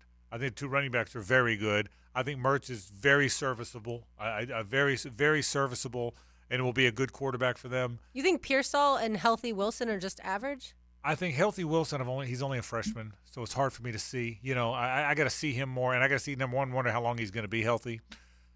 Pearsall, I think's good. I don't think he's great. I think he's a good player. I think he's a guy that on good Florida teams would have been the 4th or 5th guy. Am I way off the mark on that? Maybe a little low, but I don't think he's a star. He's a lot of people do think he's an NFL player. I think he might be an NFL. I think he's an NFL slot receiver. So I think he's a good player. But again, Florida should have 3 or 4 guys that you've got to be really worried about. Sure. Yeah. I don't think they have that right now. Or Mertz just isn't passing the ball to them because he's not allowed to. I'm really excited about Trey Wilson. But to your point, I'm super is he excited. going to be available? Yeah, we haven't seen enough. My point is the fact that he had whatever it was, 5-6 catches in that one drive. That tells me that kid, when healthy, superstar. Here's what I'll tell you. For you. a true freshman to have that kind of impact on the initial drive of the Florida-Tennessee game, nothing bothers him. I think he's going to be good. Here's what I'll tell you about the offense. I don't know yet. I think so, too, about him, but I don't know. I think Pearsall's good, not great. I think Mertz is going to be good. I think Mertz is going to be a good SEC quarterback, not a great one. I don't think the line's good. I don't think the other weapons are. I think at the end of the day, I think their offense is going to be, at best, a middle-of-the-pack SEC offense. That's what I think, middle of the pack. Best running backs in the league, though? Would you say that? I don't know the other running backs as well. I'd have to really look. Jabari Small and Jalen Wright were touted as really good. They came in and obviously didn't do a whole lot. Yeah, pretty good. I would, again, for me, right now, middle-of-the-pack offense, really good defense. And that adds up to an 8-win team, which is what I thought all along. And so, if to your point, if they finish second if they have the SEC's second best defense, what's their record? 8-4. Really? Yeah, because I think here's what I'll tell you. I don't think they're going to beat Georgia. They've already got 1 loss. Right. I don't think they're beating Georgia. I don't think right now they're going to win at Baton Rouge. Mm-hmm. And I don't think they're going to win at home against FSU. So that's 8-4. Okay. That I could be wrong about one of those, but I don't think, even with this great defense, I don't think they're going to score enough to win those 3 games. Yeah, and if they go 8-4, they're going to, I would think, either the Orlando Bowl or the Tampa Bowl. But I would take 8-4 like this year. Is it still Capital One and Outback there? I don't even know. I think Good it question. is. I think okay. it is. But those are the bowls Outback's I'm talking different. about. Yeah, Tampa and Orlando. But to me, I think they can get to 8 wins. Again, I'll tell you what I've said all along. I'll stand by this. Step 1 is get to where you beat Missouri and Vanderbilt and South Carolina and Kentucky every year. Every year you got to beat those 4. Every year. And then when you're good enough to beat Tennessee and LSU, then you have it a big year. But you got to win. If you win all those, I mean, listen, they could go lose at South Carolina. We don't know enough about them. They could lose at Kentucky. They could lose at Kentucky. So, but my point is, I think they're going to be really good. I'm not sold on their offense at all. I love the backs, but I'm not sold on the offense. And I love what I think Trey Wilson might be, but I got to see it more. You sold us on Mertz, so you better be. I'm just kidding. On the offense. No. I think Mertz is pretty good. One play we never talked about this week.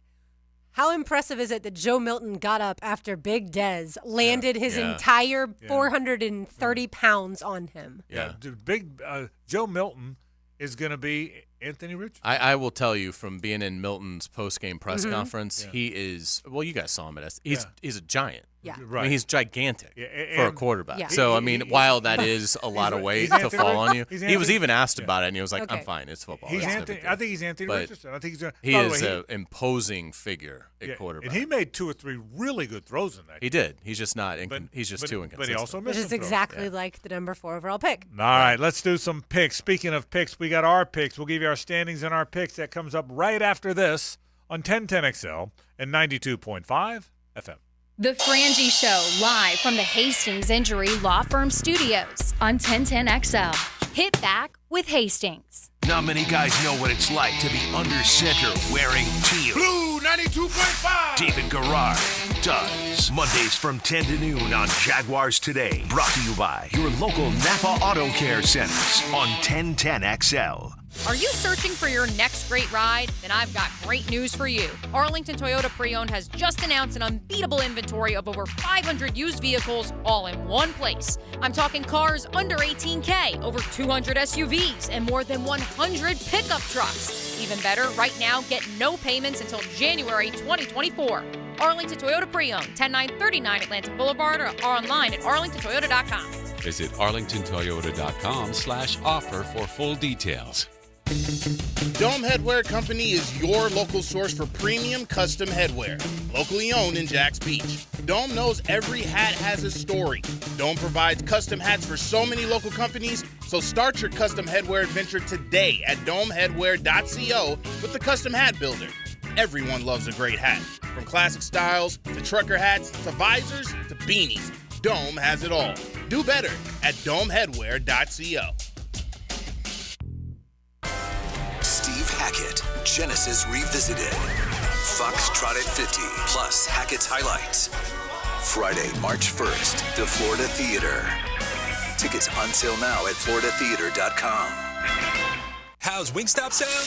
Crispy, juicy classic wings, sauced and tossed in those 11 soul-satisfying flavors. Paired with hand-cut seasoned fries, house-made honey mustard, blue cheese, or signature Wingstop ranch. I think you've heard enough. Get your flavor delivered at wingstop.com. Wingstop is here, and we're serving up some serious flavor. Classic wings, boneless wings, tenders, chicken sandwich, we have it all. Download the Wingstop app or order online at wingstop.com from the new Wingstop at 96604 Argyle Forest Boulevard. South Florida comes to North Florida on the Hurricane Report. I'm JJ LaSelva, and I'll keep you close to Coral Gables. Find out what you need to know about the Canes on the Performance Painting Hurricane Report. Prepare, protect, preserve on 1010XL. Hi, I'm Sean Monahan from Monahan Jewelers in Atlantic Beach, your local family jeweler for 45 years with GIA-certified diamonds and gemstones, fashion jewelry in gold, and the latest styles. Also know that we have a full-service jewelry repair and restoration department, and our jewelers can get most repairs done in a couple of days. If you need a ring-sized or stone replaced or chain repaired, we can do it. Monahan's also buys gold and diamonds, so bring those in and we'll pay you top dollar. And remember, we can finish most jewelry repairs in a day or two. Monahan Jewelers in Atlantic Beach. Why can't I just speak to an actual human being? I need a new bank. Well, actually, at One-to-One Financial, communication is not only number one, it's one-to-one. When you call, you get to talk to a real live Jacksonville human, fast, and with someone who's truly concerned about your needs, your security, and finding solutions as a team. Thank you. Ready to break up with your bank? Find a real long-term banking relationship at One-to-One Financial, Jacksonville's hometown credit union. Visit one-to-one-fcu.org for more information on opening an account today. Federally insured by NCUA. Pre-Game Friday is brought to you by MyBookie and Dream Finders Homes on 1010XL. Discover the difference that local expertise makes at First Coast Lighting and Fans. Visit their showroom at the Avenues and browse high-quality products to match your desire for elegance, quality, and uniqueness at First Coast Lighting and Fans. No dental insurance? No problem. Introducing the Care Plus program from the dental offices of Dr. James McCall. For only $625 per year, you will receive 2 cleanings and dental exams, a full set of x-rays, plus 1 emergency dental exam and x-ray. You'll also receive a 20% discount on all other services offered. Kids 12 and under will receive the same program for only $525. Call Dr. McCall today at 620-9225. Hey folks, Rick Ballou here for John's Auto. They've been a staple in Jacksonville going all the way back to 1985. At John's Auto, they service all makes, all models, cars, trucks, diesel, you name it, they do it. Whether it's routine maintenance or a complete engine overhaul.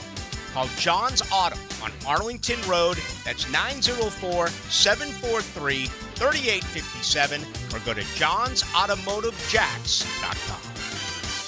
Hey folks, you know you want shark coatings, and the time is now. So close your eyes and let's imagine your garage. Wait, if you're driving, please don't close your eyes, just wait till you get home. The rest of you see those cracks, the stains? It looks dark, dull, and dreary. It's nothing you're proud of, it's your house junk drawer. Now, see your floor with shark coatings. It's bright, it's durable, it's fresh. Since it's non-porous, it will be so much easier to clean. Don't imagine your garage, driveway, porch, or pool deck this way. Get with shark coatings and have a brand new space with new possibilities. Tailgaters Parking is ready for football. Tailgaters proudly offers game day parking.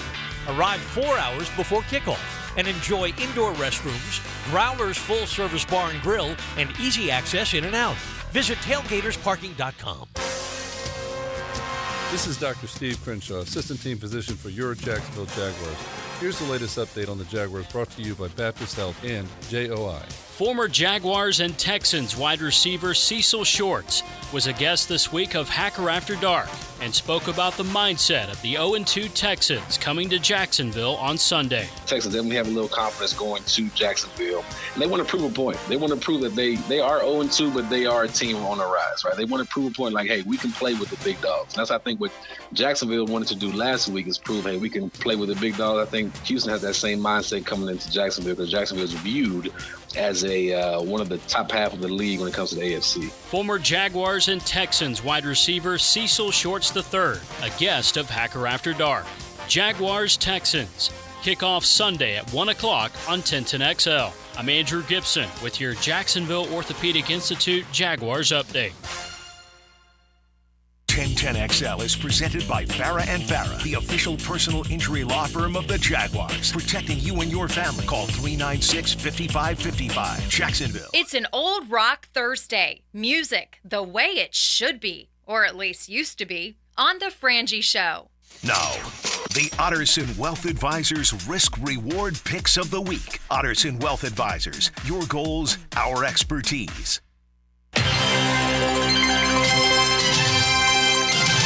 All good. Here we go. Y'all ready for some picks? I think this is the most difficult week we've had since we started. That's what I think. What do you think?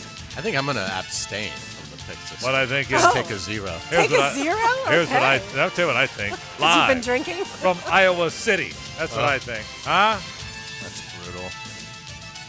I tell you, the music that we get better be better than this music. Well, it's not going to be. Which The is bar's going already, to be the bar's incredibly set. difficult. It's bar's, all right, so here's how the picks look. The standings look like this. Hayes Carline from the Bowl School is a gunner on that punt team. Nobody punted. They went for it on fourth down because Better they wanted to fair avoid catch the that gunner. Unless you... 11-7. We didn't have targeting in my day. Thank God. 11-7. 16 total points. R.J. Saunders. Hang on. R.J. Saunders. Just hang 1 second. From Arcadia High. Yes! The Arcadia Dreadnoughts. Close. He was a small forward. Averaged 16 and 11 that 1 year as a junior. He's 11-7. 14 total points. Lauren Brooks, 9-9, 12 points. I'm 8-10, 12 points. 16, 14, 12, 12. Here we go. Ole Miss at Alabama. That one's in Tuscaloosa. Bryant. Denny. Stadium. Lauren Brooks, who do you like? By the way, named after Bear Bryant, the first part of that? No, it's named after Steve Bryant. Of course it's Bear Bryant. Who's Denny? Yeah. How can Denny be nearly as famous as Bear Bryant? Well said. I think, honestly, my question. I think it was like a university president Yeah. who had the full name. Yeah, he did. And then Bear Bryant came Yeah. along and was so Sorry, great. Denny. And so they Denny. cut it in half. How'd you like to be Denny? Yeah. Because everyone says just what Lauren does. Who's Denny? Yeah. I'd be Heck saying the is same Denny? thing. I'm going to take Alabama. The Crimson Tide, I think, bounced back from an atrocious game last week. But Jalen Milroe, I think he runs it in for a couple scores against Ole Miss. Thought you were going the other way, Lauren Brooks. I'm going out on a limb. Call me nutty. I'm going to take the Bama Crimson Tide as well. R.J. Saunders out of Arcadia. Give me Ole Miss. Ooh, he's not afraid. Some people are afraid. Is R.J. afraid? No. RJ, I love that pick so much. And from the Moss Point. Oh, sorry. Yeah. I love that pick so much. Yeah.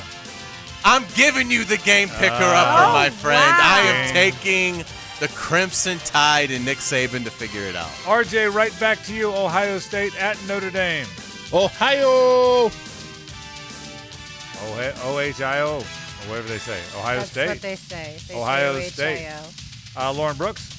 I am going to take the better quarterback in this matchup. Both teams have excellent defenses. Do not be surprised if it's a lower scoring game than you might expect, but I'm going to take Sam Hartman, a.k.a. Sam Heisman, in South Bend. Give me Notre Dame and Marcus Freeman. Ooh.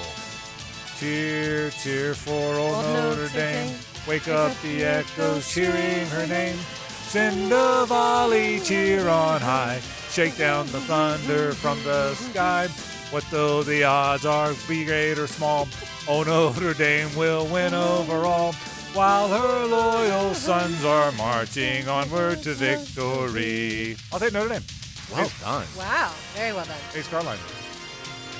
I can't live up to that because I don't know the Ohio State fight song. But I'm going to take Marvin Harrison Jr. Give I me get it. Ohio State. Right Certainly down the understand middle. that. Right down the middle. Florida State at Clemson. Hayes, Carline. I think the Knowles. Look at Taylor Dahl giving you a standing You like ovation. that? You love that? That was awesome. Is that Yes, good? you did. I knew every word too, Taylor. That was How's excellent. that? Okay. Yeah, where's that been? I've been working Know every word. here for You know, since 2017. I got it all, Pat. Today There's so I find much out more. he- Hey, there's so much more in here. Apparently, Okay. that's incredible. I like FSU. I think the Knowles are FSU primed. road. I get Clemson's backs against the wall. I think Florida State throws the knockout punch on Clemson's ACC superiority. The Knowles go into Clemson and get a convincing 14-point win. R.J. Saunders. Norvell said you don't have to tell him how big the game is. I think FSU's ready. Give me the Knowles. Lauren Brooks out of St. Josephine's Middle School, where she played for the Spartans. Look, I understand Florida State is loaded, but I do think Clemson has a way better defense. 8th in the country in total defense. FSU is 101st in the country. I don't know why, because Cade Klubnik has burned me in the past, but I'm going to take Dabo Sweeney. This is the shocker of all shockers. And I'm going to take Clemson. Klubnik. That's right. She's going You know, Clemson. sometimes you have to forgive people. She's going game picker-upper. Forgiven people, forgive It might be the first thing Kate Klubnik says in the postgame when Holly Rowe is interviewing him. Lauren and I are friends again. When Lauren gave me the confidence. Right. That's all I needed. Lauren Brooks believed in me. Wow. You know, okay, let me just tell you this. If they do win, just for you, I'm going to have Donna come back and put 2 more stickers up there just for Clemson. I'm going with the Knowles on the road, but I've gone back and forth on this one. I really have. So Lauren. hard to decide. I've gone way back and forth, but game picker-upper for Lauren. She's got Clemson at home. Now, HRJ, can I get some NFL music, please? That's what I need, right? Oh, here we go. He's not afraid. The Vikings are at home against the Chargers. I'll go first on this one. I just can't believe the Chargers are that bad. I'll take Los Angeles on the road. Hayes Carline. I will take the Vikings at home. I like the way Kirk Cousins is playing. It probably comes down to who gets the ball last. And I just trust the Vikings' DNA more in terms of winning games than I do the Chargers. So give me Minnesota. R.J. Saunders. You like that. I like that. Minnesota likes that. Give me the Vikings. Well done. And Lauren Brooks, you going to give me a chance? Can I get one? Can I get a GPU out of you? You probably can because Austin Eckler is out, and I do think the Vikings played pretty well against the Eagles. Just too many turnovers. So I will give you the game picker-upper. You've got the Chargers on the road at the Vikings, which would mean some serious business if the Chargers go in 3. Game picker-upper. RJ, you're up first. The Titans at the Browns of Cleveland. Why did I really think about this one for a long time? This was a game I thought about for a minute, but give me the Titans. Titans on the road against the Browns. Hayes Carline. I'm going to go the other way. I think Cleveland, I love the way their defense is playing. I do think Deshaun Watson will figure some things out, maybe play even a little freer without Nick Chubb. Really close game, a slugfest, but I like Cleveland because of their defense to just get by the Titans. I am so torn on this one. That's why I said this is a hard week. But I'll take the Titans on the road. I'm coming with RJ, Lauren Brooks. Well. I was picking the Titans all along. But you can't let him have a game picker-upper, can you? I just gave you one. Why can't I give him one? Good point. Who do you like? I don't like the Titans, but I'm going to take the Titans. I just don't think Deshaun Watson is very good. I think their season might have ended with a Nick Chubb injury. I went back and forth on that one. It's a tough one to Browns are pick. favored at home, so he's got a game picker-upper with a favorite. Yes, he does. He may win that one. Texans and the Jaguars, Lauren Brooks. The Moneyball. Yeah, I say the Jaguars bounce back. I do think Evan Ingram's going to have a big game. So Jaguars win, I'm going to say by at least 10 points. I say the Jags cover. RJ. Give me Jacksonville. Hayes. Yeah, I think the Jaguars get it going. I think a really balanced offensive effort. The Texans are just so depleted. I don't think it's going to be an insane rout, but I think it's 27-13 Jaguars. I do think C.J. Stroud throws his first interception as a pro in Jacksonville. Got a hunch we all win the money ball there. Jags all the way across. Those are our picks. Well done, everybody. And thanks to Otterson Wealth Advisors Risk Reward Picks of the Week for sponsoring us. Yes, they are. Thanks to our friends from Otterson Wealth Advisors. One more time. Lauren Brooks likes Alabama. So do I. So does Hayes. RJ's going game picker-upper with Ole Miss. Ohio State, we're right down the middle. Lauren and I like Notre Dame. I sang the entire fight song for you. That was free of charge. Hayes and RJ both like Ohio State. Clemson, Lauren Brooks is taking Clemson at home. The three of us take FSU. The Vikings and Chargers, I've got the game picker-upper. Chargers on the road. Titans, Browns. Hayes has the game picker-upper. I don't like that. I wish I'd taken the Browns now. But he's got the Browns at home on that one. And we all like the Jags. So there you go. Those are our picks.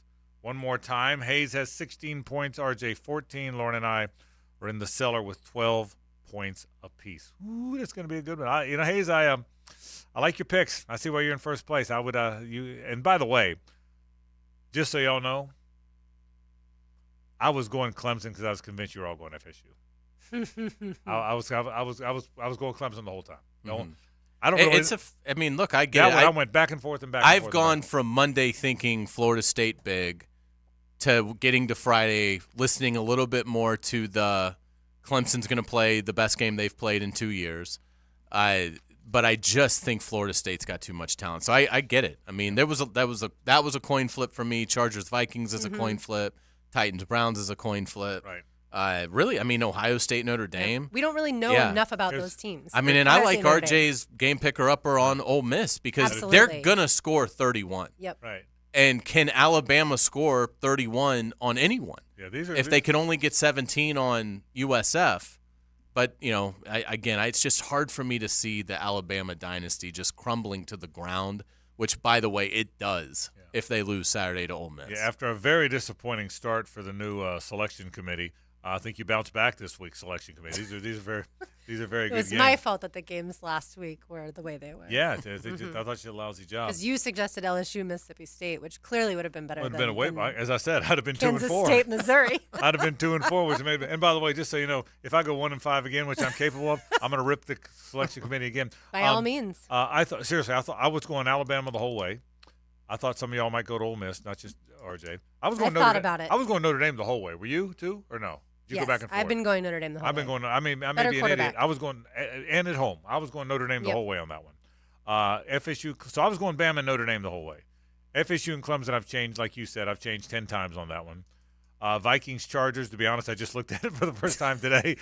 I didn't do a lot of research, to be honest with you. It was, when we first looked at them the other day, it had no spread, and then it was a pick'em game, and then today, now the Vikings are a 1-point favorite. And it's nice with the NFL. Like, we cover this so closely that at least with, like, the NFL, I don't feel like you've got to do a ton to have a pretty good vibe. Right, Austin Eckler's out, for instance, for the Chargers. Yeah, but I mean, it's a great game. It's if there is such a thing as a great game between two 0-2 teams, this is it. Because Cousins and Herbert are playing good football. They're just getting no help from their defense. Yeah, I can't believe that the Los Angeles Chargers are going to start 0-3. I just and I know Eckler's out. But I just can't imagine that they're going to start the season 0-3. I just and maybe I'm wrong. Chargers are going to charger. Yeah. I tell you, their coach is really on some thin ice. I just can't imagine. I mean, I just watching them here last year in the playoffs. Of course, the Vikings too, but I just so we'll wind up seeing. And Browns Titans, I might have got that one wrong. So I don't know why I picked. That's a big game for the Jaguars. Yeah, it is. Because if the Titans go into Cleveland and win that game, having beaten the Chargers, that's two pretty nice wins. Yeah. They lost the opener to New Orleans. Right. But that would be a nice 2-1 start for Tennessee if they get that one. And I think they're the only legit threat to the Jaguars in the division. So that's definitely one worth watching. The Jaguars you believe are going to beat Houston. So if Cleveland can take care of business, then you're back to being a game up on Tennessee. Yeah, who's Indy play, by the way? They are playing the Ravens in Baltimore. Okay, so they're going to lose. You would think. So they're going to be 1-2. The Texans are going to be 0-3. You're right. Assuming the Jags are going to be 2-1, which I do. That's an interesting game. It is. It really is. Big confidence booster, I think, for Tennessee if they go in and get that one. All right, those are our picks. We'll take a break. We'll keep it on college football. Jimmy Himes joins me right after this to talk SEC football, so stay with us. The Frangie Show, live from the Hastings Injury Law Firm Studios on 1010XL. Hit back with Hastings. In your car or out of your car. Get me out of this car. Take 1010XL with you wherever you go. We're online and ready. By downloading our free 1010XL app. Available for all smartphones and tablets. Grab your lucky spot on the couch, because traditions make Sunday easy to enjoy. Bud Light, easy to Sunday, easy to enjoy. Bud Light is the official beer sponsor of the NFL. Enjoy responsibly. 21 plus. Copyright 2023 Anheuser-Busch. Bud Light Beer, St. Louis, Missouri.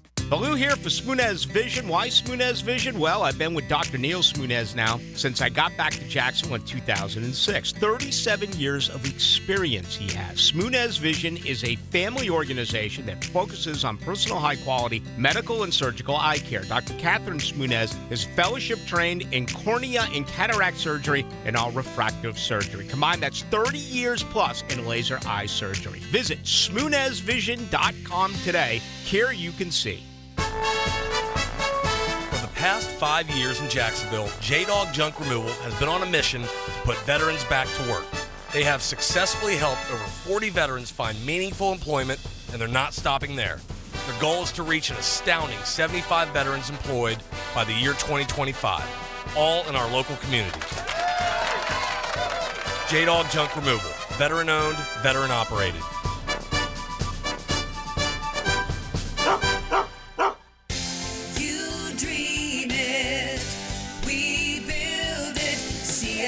Fireplaces and outdoor living. Gather the family when it's time to retire. Enjoy the warmth of a cozy fire. Now we're cooking in the great outdoors. That's what outdoor kitchens are for. You dream it, we build it. CSS. 1010XL's Friday Restaurant of the Day is Perfect Rack Billiards in Murray Hill. Open daily at 4. Catch all the NFL weekend action. Always at Perfect Rack Billiards in Murray Hill. A great place to watch football. So I'm here with Danny Van Sickle, director of the Electrical Training Alliance. Danny, tell me about your program. Hey, Rick, we're a 5-year electrical apprenticeship. Our students start out making over $30,000 a year, and right now graduate making over $80,000 a year, including benefits. There is no tuition and no student debt. You just have to apply and get accepted. Did you say no tuition and no student debt? You heard that right, Rick. Once you're accepted into the program, your only costs are the books and the course fees, around $700 a year. Wow, that sounds like an amazing opportunity. How can I learn more? Just go to etajax.org, and you can apply there. Apply by November 2nd. WJXL AM Jacksonville Beach. WJXL FM Jacksonville Beach.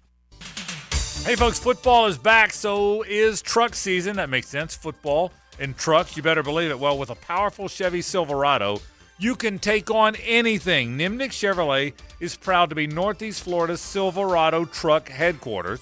They've got the largest inventory on the ground, outstanding cash incentives, and that best price guarantee.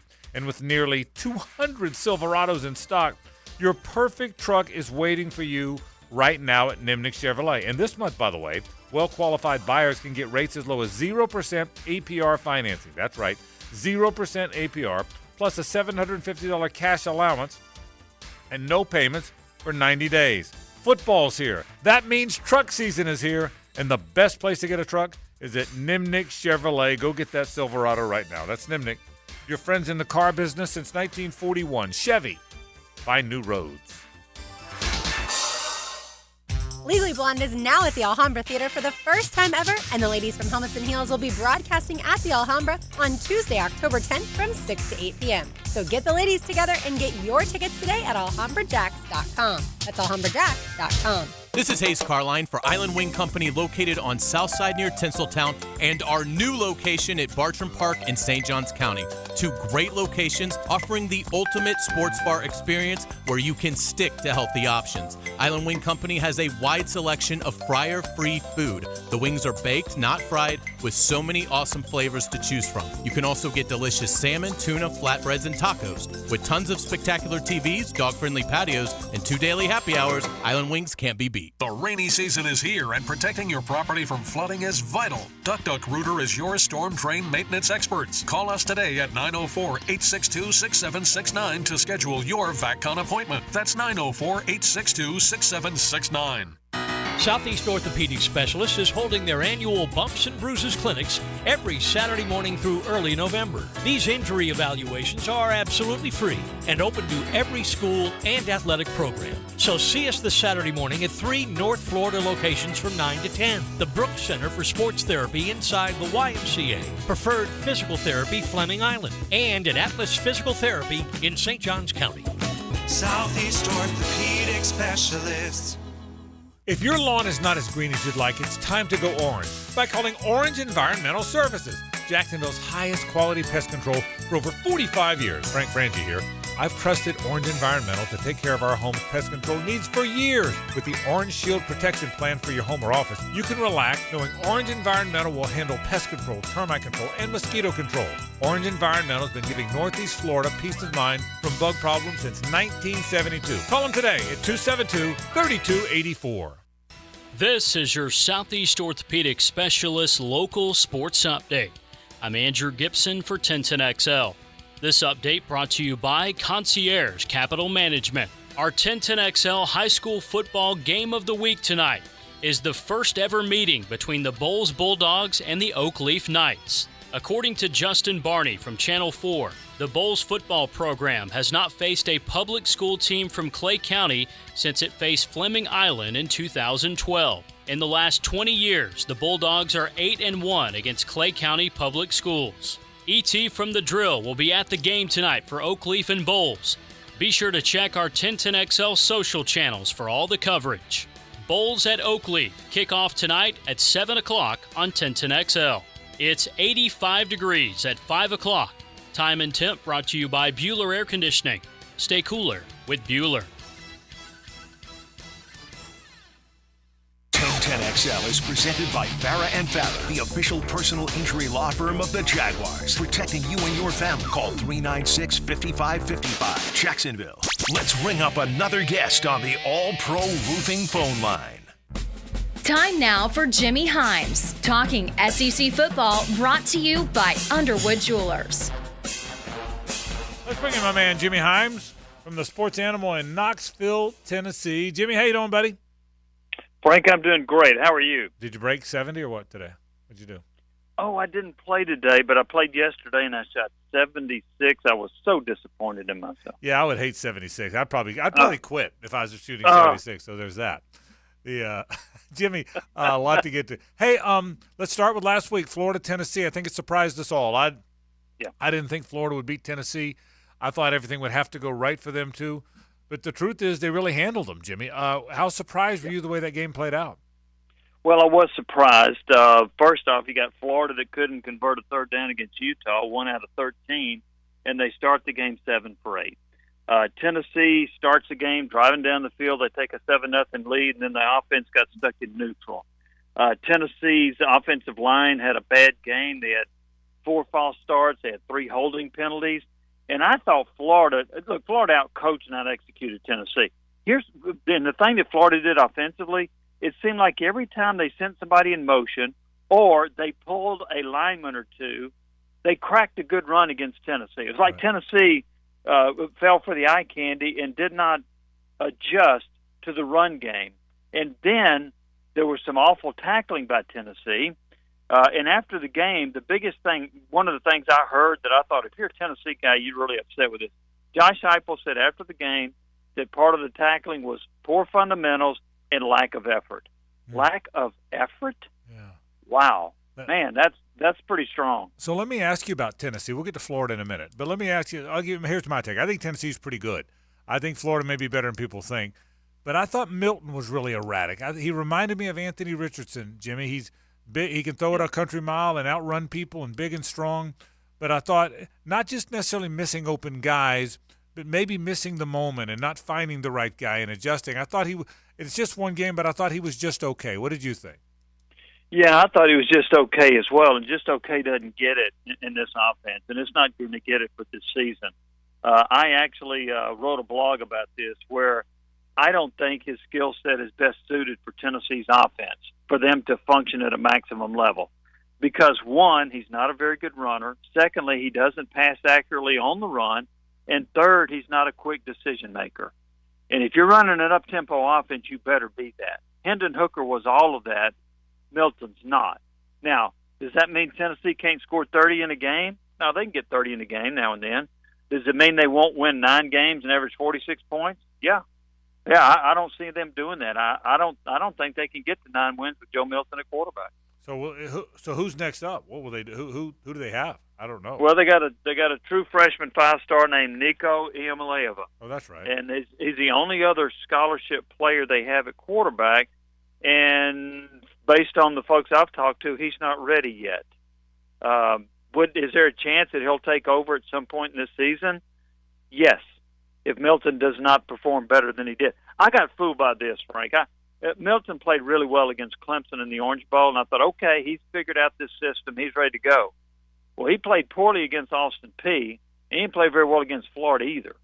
And so I think Tennessee has a lower ceiling than I thought with him at quarterback. All right, let's talk about Florida. What do you think? Here, I'll give you my thoughts here. I'm still not sure how good they are offense. Their 2 running backs are really good. I'm not sure how good their passing game will be. I'm not sure how good their offensive line is. I don't know how good their receivers are. But, boy, they're good on defense, Jimmy. They're ranked first in the league in defense, and they're the only team in the league that's played 2 top 15 opponents. I think Florida might be legit on the defensive side. That surprises me. I didn't think they would be that good on defense, and so far they have been. So that's been impressive. And I'll say this too, and you followed this Tennessee-Florida series a long time. At the end of the year, we might be looking back and saying that Florida game against Tennessee is one of the 2 or 3 best games Florida played all year. Right. I thought they looked really good. Can they sustain that? I don't know, but I really was impressed with what I saw. I don't know that I put a whole lot of stock in the Utah game, maybe not as much as some people. Now I don't. Right. I mean, Utah's hard to run the football against, and Florida didn't have any success on the ground. But now they got their center back. It looks like Graham Mertz, I thought, played well. He outplayed Joe Milton, in my opinion. So I think Florida is going to be better than I anticipated. Georgia, South Carolina. Georgia got off to a tough start. Now, they came from behind and won the game by 10, but it was a clunky start for Georgia and a good start for South Carolina. What did you make of that game? Yeah, South Carolina led 14-3. Here, and I figured Georgia would come back to win it. But here's a trend I've noticed, Frank. I want to see what you think about this. There are 3 offenses that aren't very good right now in this league, not as good as they have been. Georgia, Alabama, and Tennessee. Right. They've got something in common. They all have a new quarterback, and they all have a new offensive coordinator. And I think whichever one can master that the quickest and get on the same page is going to end up probably being the best. Look, Georgia's got the best defense out of that group. But I've noticed that the offenses for those 3 teams, all of whom averaged over 40 points a game last year, they're not exactly clicking right now. It's a great point about coordinator. I didn't think about that. I thought when you said what do they have in common, I was going to say the obvious answer is quarterbacks. But you're right. They all have new coordinators. I did not think about that. Let me ask you, obviously Mike Bobo and Tommy Rees are calling the plays. Doesn't Heupel call the plays, or does the coordinator call the plays? Heupel calls the plays. They have a new coordinator in Joey Halsley. Right. But the play caller a year ago was Alex Golish. That's right. And he's now the head coach at South Florida. So there is a new coordinator, but there's also the different play caller. And I'll say this. It appears to me, based on the play calls I've seen, there's not a great amount of trust in Joe Milton. I have seen a very conservative approach at different times because I don't know that they trust Milton. Speaking of South Florida, they played Alabama, a pretty good game. Alabama, weird. They didn't play the starting quarterback. They played the two backup quarterbacks. Now they're going back to the starting quarterback. What's going on in Tuscaloosa? That looks like a dumb decision, doesn't it? Yeah. Goodness gracious! I think they felt like that Buckner would be more efficient because he played at Notre Dame under Tommy Rees, and he was awful. And then Ty Simpson, who's a product of Tennessee, a player that Tennessee really wanted, he was more effective, but not at the level that Alabama expects. Alabama, to me, is going to be very intriguing to see how they play this out. I think they're at least a 3-loss team. I do. I think their quarterback play is such that they're going to drop more games than anybody would have anticipated or expected. All of a sudden, in my opinion, Ole Miss could beat them, A&M could beat them. I don't know about Tennessee. LSU could beat them. So I think they're going to lose at least 3 this year. It's going to be a really interesting thing, no question about it. So, all right, let's get to the game. We got a lot of games. I want to get right to them. There's a lot of games to get to. It's going to be an interesting week because a lot of teams are playing.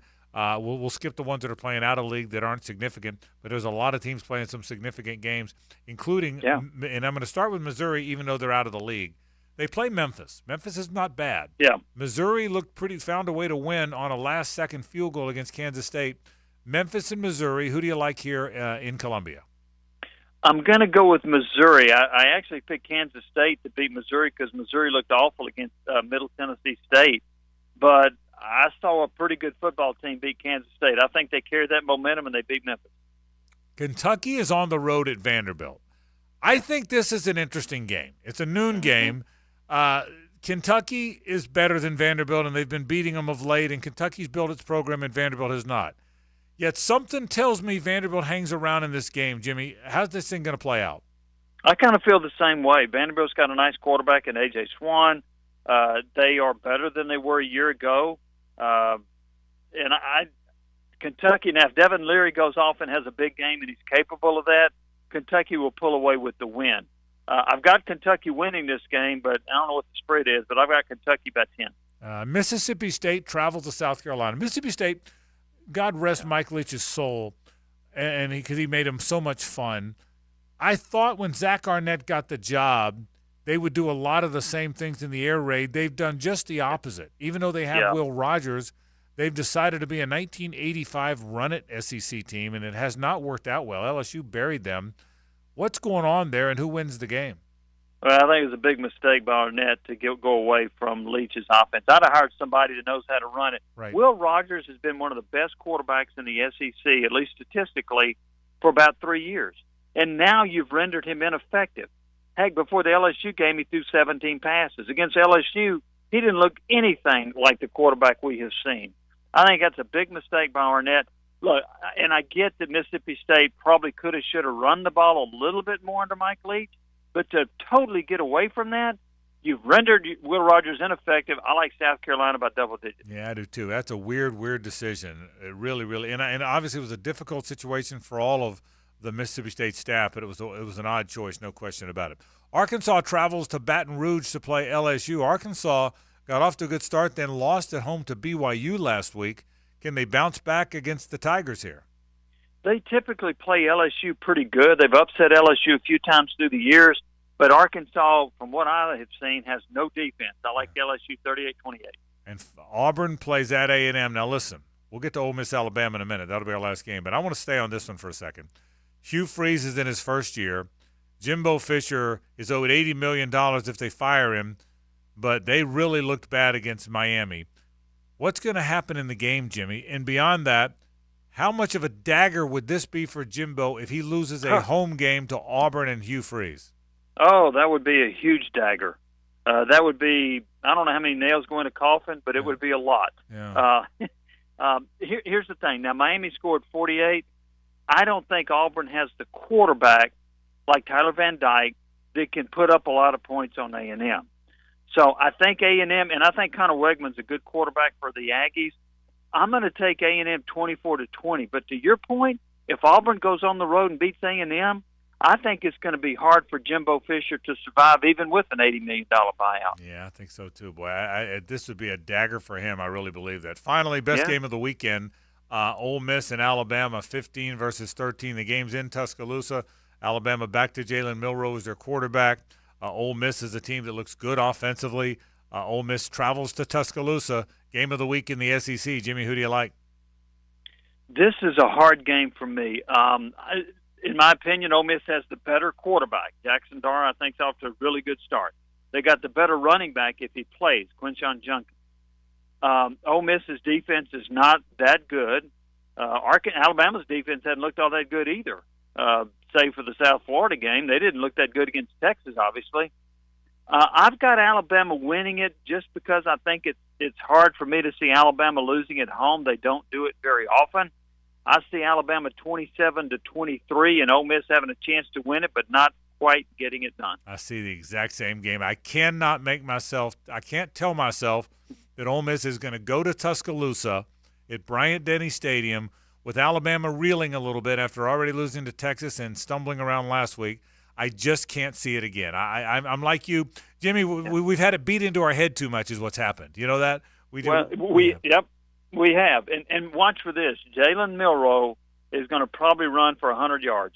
Yeah. I think they're going to use him in the run game a lot, scrambles, zone reads, and I don't know that they'll ask him to throw 20 passes, but I think they will run the ball effectively and just enough to beat Ole Miss. I think the same thing, Alabama over Ole Miss. Jimmy Himes from the Sports Animal in Knoxville, Tennessee. Nobody talks SEC better. Jimmy, thanks, buddy. Talk to you next week.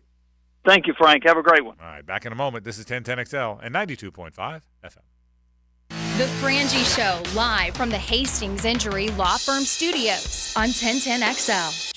Hit back with Hastings. He leaves the safety of home to step into the battle zone. The enemy's dangerous. Go behind enemy lines with Jags beat reporter Hayes Carline. We're not the enemy. On 1010XL. Brought to you by Pella Windows and Doors. Visit the showroom on Phillips Highway. Century Firearms, Jacksonville's newest and best gun store, is now open at San Jose and Mandron Road. With the best prices in Jacksonville, from hunting to shooting, we've got it all. We make buying guns easy. Century Firearms, San Jose and Mandron Road, online at jacksguns.com. Randy Marion Cadillac is the new name in Jacksonville. And the place to go for the best selection of Cadillacs. We've got XT5s and XT6s. With 2.9% financing for 36 months. And an additional $1,500 off if financed through Cadillac Financial. And the price and selection you've been looking for with Cadillac certified pre-owned vehicles. There's never been a better time to buy a Cadillac than right now. Price and selection is what makes Randy Marion the king of price. And a family that's been making great deals for more than 30 years. Randy Marion Cadillac, Southside Boulevard, Jacksonville. Tell them Jennifer sent you. Hey, Jacksonville, I'm sure by now you've seen our bright green GFL trucks and containers throughout the greater Jacksonville area. We are an industry leader in solid waste and would love the opportunity to earn your business. We are committed to customer service, reliability, and have unwavering focus on safety. Whether commercial or construction, let us haul your waste away. Call 904-760-5880 to get a quote today. GFL, green for life. At Big Chief Tire, we care about your safety on the road. Frank Frangie here. We're proud to offer the best tire brands at affordable prices so you can drive safely and get more value out of your car without breaking the bank. Visit our new Orange Park location for brake repairs, tire replacements, oil changes, services, and more. Call 904-932-0950 or visit BigChiefTire.com to schedule an appointment at one of these 5 Jacksonville locations. We keep Jacks rolling. For your chance to win a $500 gift certificate from Beard's Diamonds at the St. John's Town Center, text the word SPARKLE to the 1010XL text line designed by Lifetime Enclosures at 641-1010. Tacos and sports go hand in hand, literally. You can watch the game with a taco in each hand or with a taco in one hand and a tennis racket in the other. Don here from Taco Lou in Jack's Beach. I love sports, and since you're listening to this station, you love sports as well. If you love sports and tacos, then Taco Lou is calling your name. You could watch the game here, call in a to-go order, and watch it at home. Or let us cater your next party. It's Friday, so here's to a weekend full of sports, tacos, and tequila at Taco Lou in Jack's Beach. Frank Frangie here. These days, it's hard to know which companies to trust. When it comes to banking, I trust South State Bank. South State truly values its customers, and they work hard to create meaningful, lasting relationships. I love going into my local branch. I see the same smiling faces I've seen for years. South State is the largest bank headquartered in Florida, so they're able to offer all the banking services you need. You can trust South State Bank. Banking forward. Member FDIC, equal housing lender. Hey Jacksonville, this is 17-time PGA Tour winner Jim Furyk inviting you to join me and the legends of the PGA Tour for the 3rd annual Constellation Furyk and Friends presented by Circle K, October 2 through 8 at Timaquana Country Club. Public parking is free, along with complimentary tournament access for our military, courtesy of ViStar Credit Union. Go to Ticketmaster to get your tickets today, and if you're not traveling to London, but watch the Jags this fall, join us Sunday morning in the Publix Tailgate Village to catch the game on the big screen. For more information, visit ConstellationFurykandFriends.com. Frank Frangie here for Stanley Pools. There's a reason so many of my friends and our listeners have had Stanley Pools build their pools and now maintain their pools, because Stanley Pools truly cares about their customers. Stanley Pools is locally owned and has been serving our community for 35 years. For all of your pool needs, call Stanley Pools at 269-7277. That's Stanley Pools, a family tradition of fine swimming pools. 269-7277, or find them online at StanleyPoolsFL.com. Keep your ball out of the rough with the Edwin Watts Golf Hour.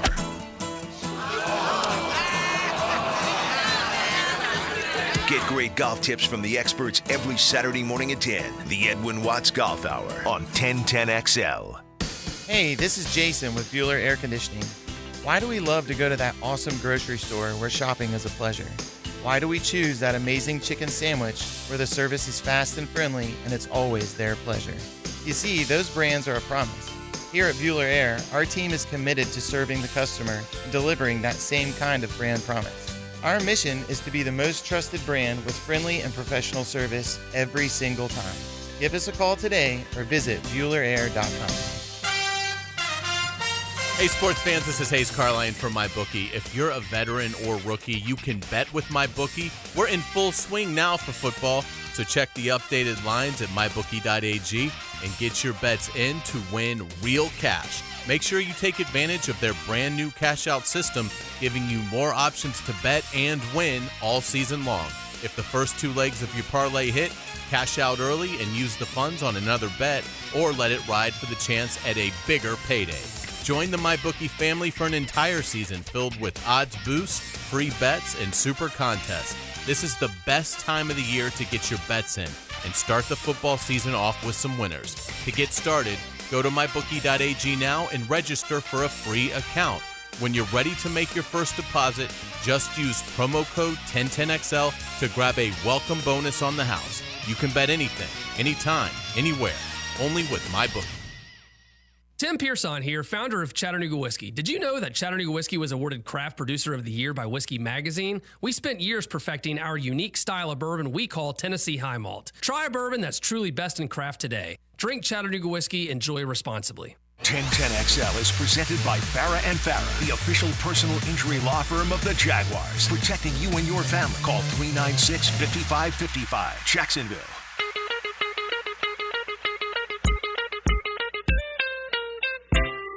Now back to a Big Chief Tire Friday on The Frangie Show. Big Chief Tire. Visit BigChiefService.com.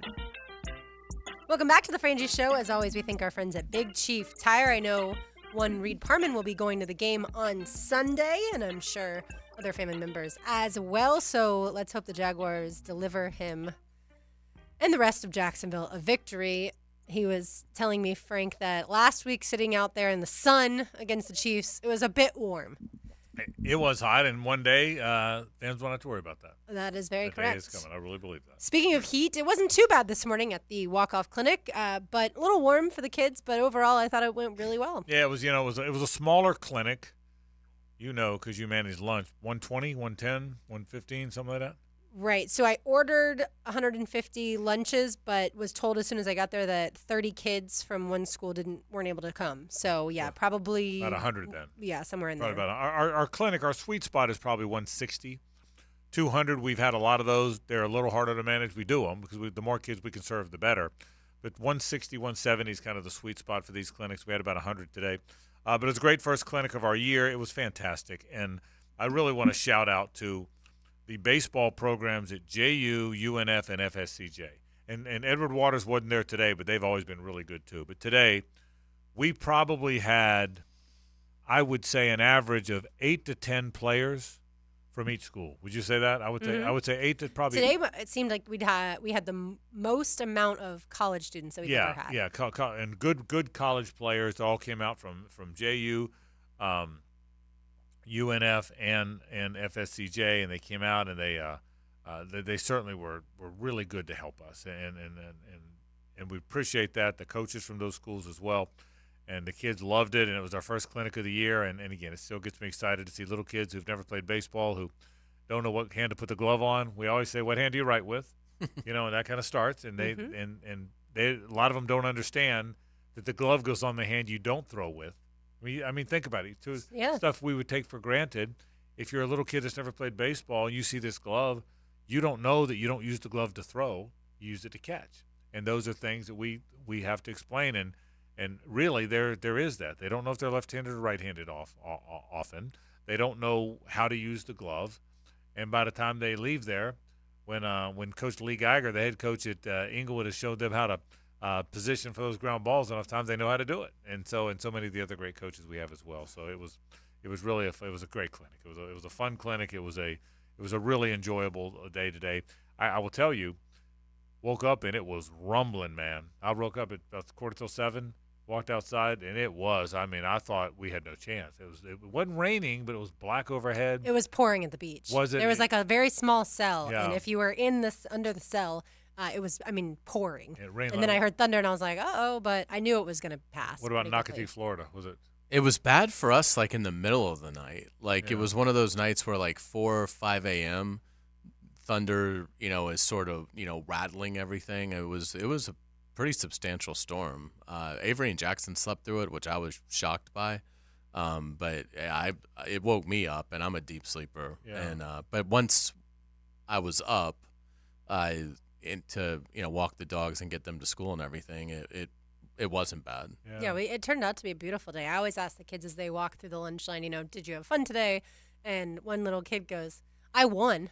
And, of course, we don't actually have winning or losing. It's just, going out and learning about baseball. So They won. So I said, you won? What did you win? And he said, I won at baseball. Isn't that the greatest? Yes, you did. Isn't that the greatest? You Yes. won at baseball. So it was a great clinic, and we had a great time out there today, so it was exciting. All right, almost to news and notes. I will tell you, this weekend, the college football schedule, the NFL schedule, the fact that FSU plays a gigantic game, the fact that the Gators look like maybe it's an easy win because it's Charlotte. The Gators play maybe the Gators are back in the game a little bit. The fact that the Seminoles play a gigantic game, the Jags are at home. The weather's going to be fantastic. This is how football weekends are supposed to be. Absolutely. Remember now, the Jags, this is the last game before they leave the country. And they leave the country for 10 days. That's right. The paradigm changes a little bit. So one more time to enjoy a phenomenal weekend. I'm peeking ahead a little bit, but if Auburn wins at Texas A&M, Georgia has UAB this weekend, Georgia will win. The following weekend, September 30th, Georgia's at Auburn. Is that the first? Georgia had a little bit of a scare with South Carolina, but certainly in the second half, the Gamecocks couldn't do anything against Georgia's defense. But is that maybe the hardest game Georgia will have played to that point? To date, yes. Yeah. Particularly if it plays out like you said. Right. If Auburn that's a big if. If Auburn wins in College Station and comes home with a modicum of confidence, Peyton Thorne hadn't played well. He's the transfer from Michigan State that Hugh Freeze. Again, these guys all went out and got their. You think about it. He went out and got him. You were making the point yesterday. Georgia Tech went out and got Haynes King, because they lost Jeff Sims to Nebraska, who went and got him.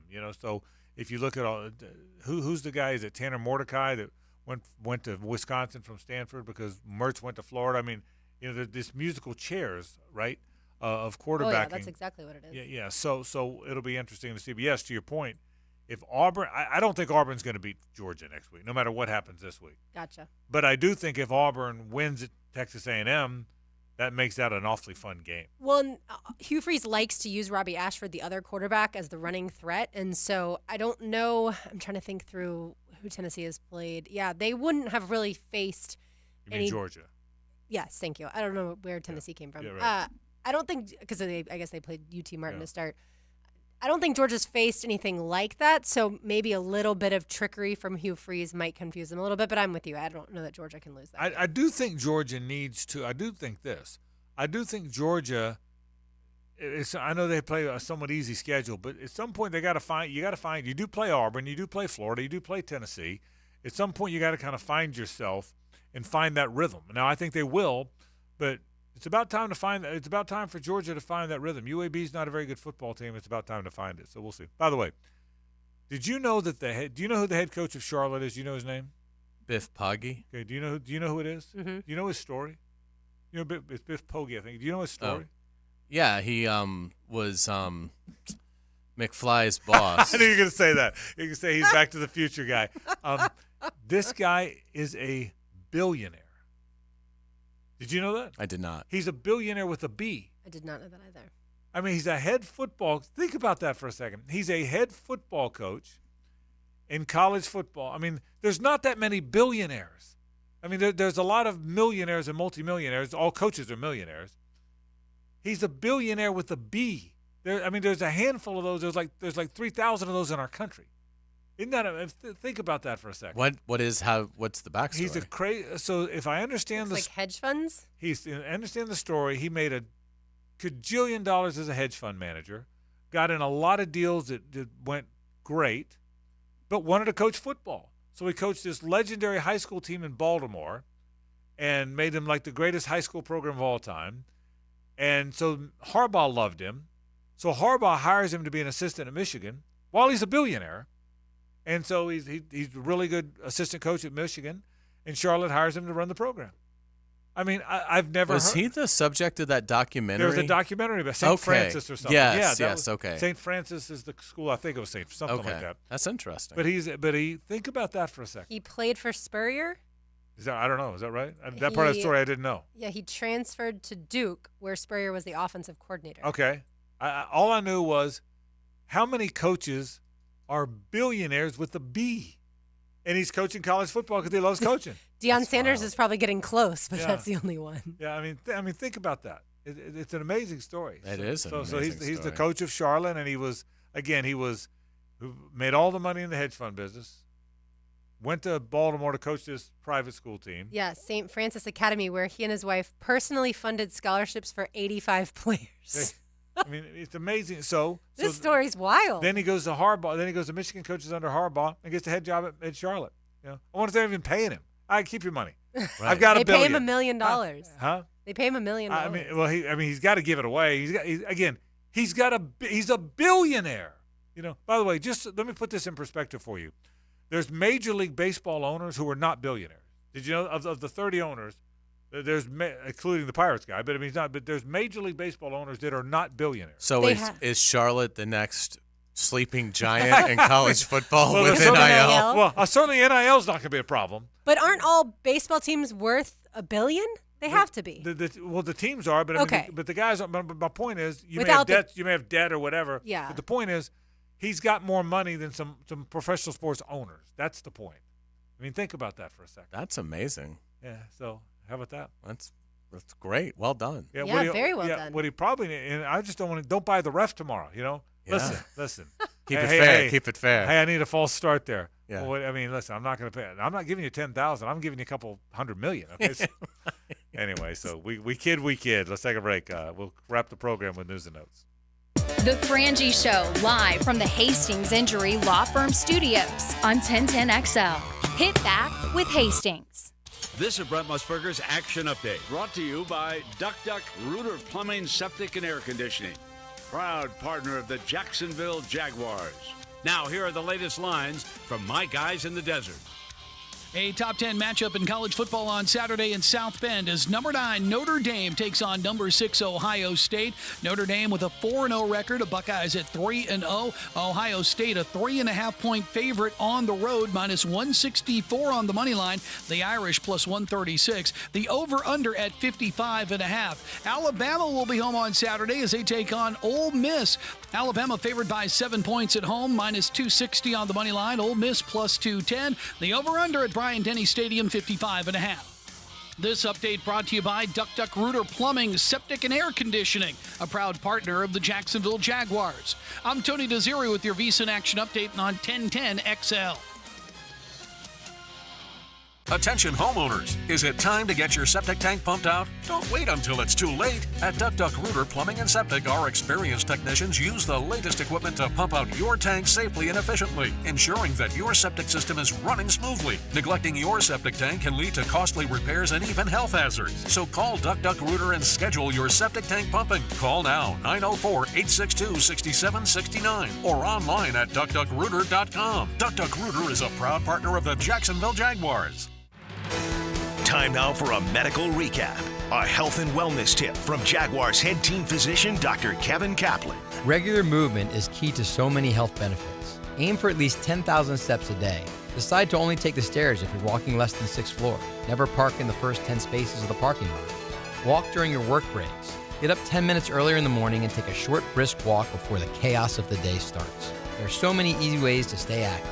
Let's get moving, Jacksonville. Here's Linda Beaver. Hey everyone, it's football season and we wanted to go to the drawing board to make this year's predictions. Let's compare our 2 long-haired blonde all-stars. Most touchdowns, best pricing in the market, most passing yards, pays the most for your trade, most receptions, free oil changes with every purchase, Super Bowl champion, wow, customer service. I think we can make all this happen. Come see Beaver Toyota in St. Augustine or Beaver Chevrolet in Jacksonville, where you can score big all season long. I had a question about my insurance the other day, so I called my new State Farm agent. And would you believe I talked to the same person who remembered my name? They said that was called service. And then they asked if my dog Max was over his cold. They called that service too. And then they helped me find ways to save on my home and auto coverage. I asked State Farm what they called that. They said service. Call State Farm agent Randy Taylor in Jacksonville at 642-2400. Pre-Game Friday is brought to you by MyBookie and Dream Finders Homes on 1010XL. This is Hayes Carline for QC Kinetics, and I can't make it any simpler. QC Kinetics can change your life, and you can live again without that chronic joint pain and without drugs or surgery. QC Kinetics is advanced regenerative medicine. They take your body's own concentrated healing properties and put them right into your joint to restore and repair that damaged tissue that's causing all of that horrible pain. You can see them in Mandarin or Ponte Vedra, those locations. You need to call for a free consultation at 904-274-5522. If you have constant pain in your knees, hips, shoulders, or back, you need to call and get that free consultation from the medical professionals at QC Kinetics today. Call QC Kinetics and see how the latest advances in precision regenerative medicine can attack your pain and bring you lasting relief. Now is the best time to get started. Call 904-274-5522. That's 904-274-5522. Get this thing unwrapped here. Duval! Praz, what in the world are you doing working on your Duval? That's right, man. I really identify with Duval. You live in St. Johns County, knucklehead. I mean the Duval sub, the Dailies Dash Duval. Turkey, ham, melted cheddar, and habanero jack cheeses. Lettuce, tomato, crispy and fresh, you know, like me. I'm sure there's a Dailies Dash sub that sums you up. The boss. Because, of course, oven roasted beef, Munster cheese, roasted mushrooms, caramelized onions.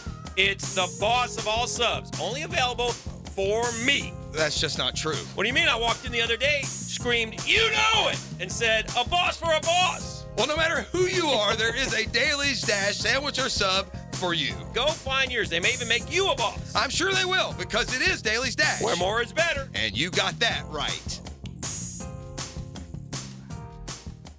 Fish are good at hiding. Captain Kevin can help you find them. Oh, yeah, that's a big one. Find more fish on the Ring Power Fishing Forecast Show. Thursday nights at 6. Brought to you by Awaken 180 Weight Loss on 1010XL AM. It's storm season, and JEA is committed to keeping you informed. In the event of a storm, we'll text and email you about the status of your services. We use Facebook and Twitter to post real-time updates. Our live outage map on JEA.com lets you track restoration progress. And as crews work to restore services, our storm outreach team will be in local neighborhoods to answer your questions. Because as your community-owned utility, JEA is here to keep you safe and connected.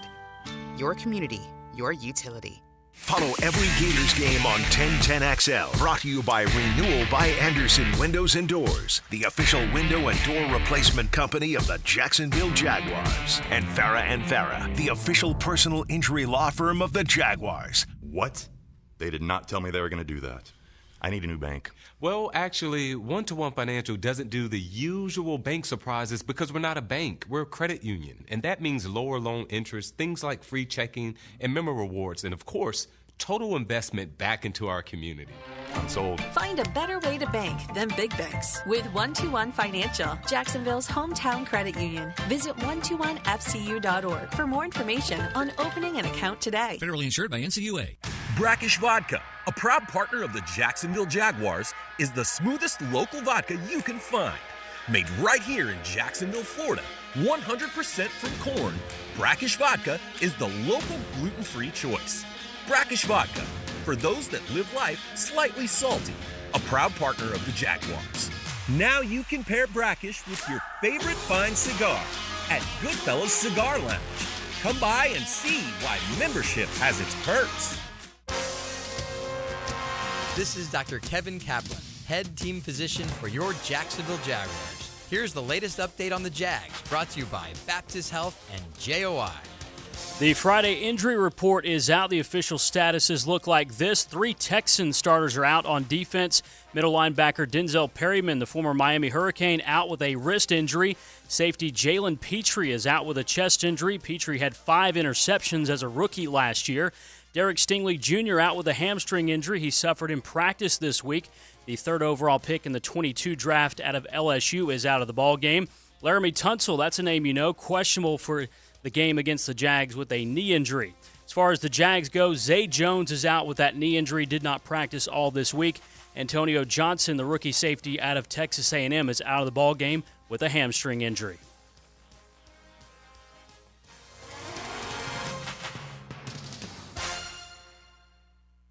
XL is presented by Farah & Farah, the official personal injury law firm of the Jaguars. Protecting you and your family. Call 396-5555. Jacksonville. Back to more of Big Chief Tire Friday on The Frangie Show. Family owned since 1961. It's Big Chief Tire. What's going on in the world? It's time for Frangie Show news and notes. Here's Lauren Brooks. A pair of jeans that fit just right. And the radio. All right, gentlemen, let's kick off news and notes with a little injury report from RJ Saunders. The personal injury attorneys of Farah & Farah present this injury update. Farah & Farah, Jacksonville, the official personal injury law firm of the Jacksonville Jaguars. All right, some unfortunate news for the Jags, as it has been documented that they'll have to go without wide receiver Zay Jones, who didn't participate in practice Wednesday, Thursday, or Friday for the Jags with a knee injury. Antonio Johnson will also be out for Jacksonville as he has a hamstring injury. Josh Allen, Andrew Wingard, and Foley Fatukasi are all dealing with shoulder injuries. However, all 3 were limited in Friday's practice, all listed as questionable for Sunday's game. The Texans are absolutely decimated by injuries and will be playing without a few key players on their roster. Denzel Perryman, Jalen Petrie, and Derek Stingley Jr. all listed as out for this weekend's contest. Perryman noted with a wrist injury. Petrie is nursing a chest injury, and Stingley Jr. will miss the contest due to a hamstring injury. Tavier Thomas is also out for Sunday's game with a hand injury. Laramie Tunsil is listed as questionable for Houston for this matchup as he's dealing with a knee injury for the Texans.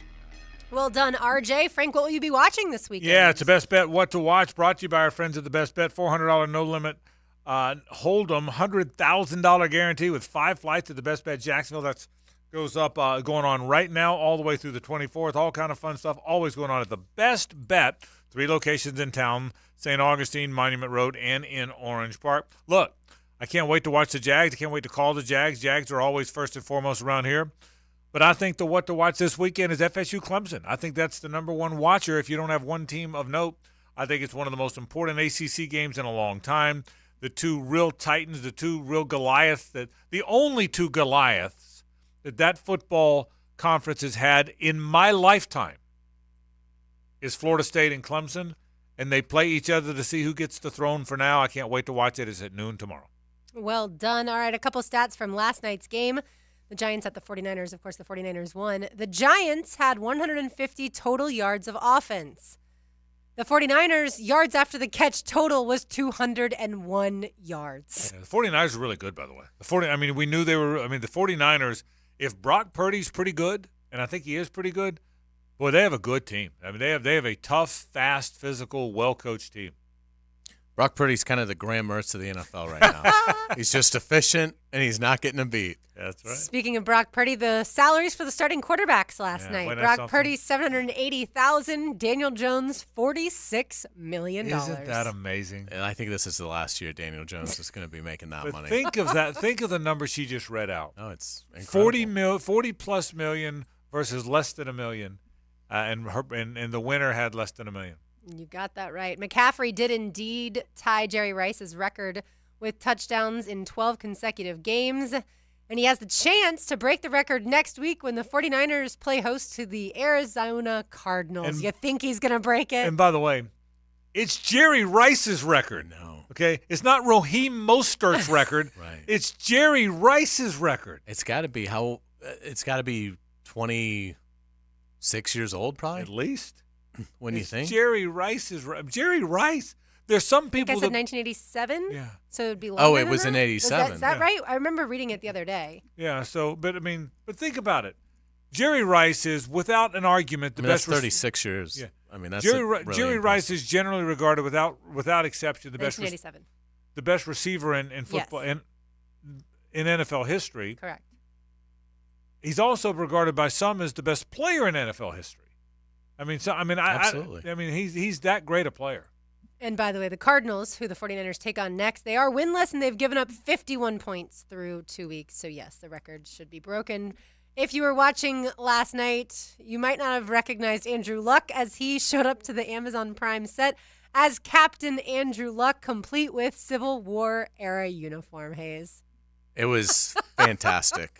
And, he didn't have his squirrel fritters or anything like that, but it was really funny of Andrew to do it. Obviously, that was a legendary Twitter account, parody account. And you always assumed he knew about it, but I didn't know that he knew about it. Of course he did. It was so popular. He probably laughed about it because it had the language that we would have expected if Andrew Luck were to teach history. Right. If he was a professor of history, that's the language he would have used. Yeah, absolutely. So it was a fun moment and good to see him. It is obviously he was in the Jaguars division, and so it was a great break for the Jaguars when he retired early. But it is a shame that instead of retiring, he didn't just get traded to some NFC team that you only had to play once every 4 years, because he really was fun to watch. And and obviously, there's no chance he ever comes back. So, but it was a good lighthearted moment and made me laugh.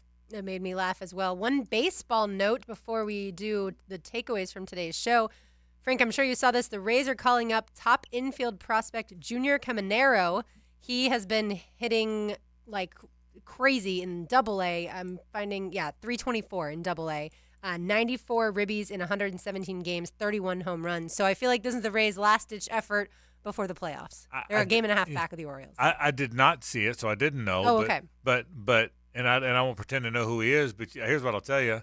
Is anyone surprised that they got this great prospect that all of a sudden is going to come up, and they developed him and drafted him? 20 in July. Yeah, that's why they're so freaking good. It's not because they go get free agents.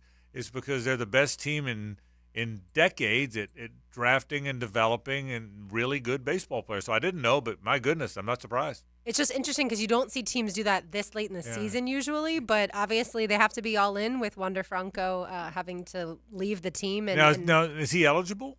I guess if you're in the organization, you are. You can't. Right. You wouldn't be eligible if you joined the organization now, but I guess you would be as long as you were on the major league roster. I would think so. I, Yeah. I would assume, right? I would, yeah. Yeah. Yeah. All right. Time now for today's takeaways.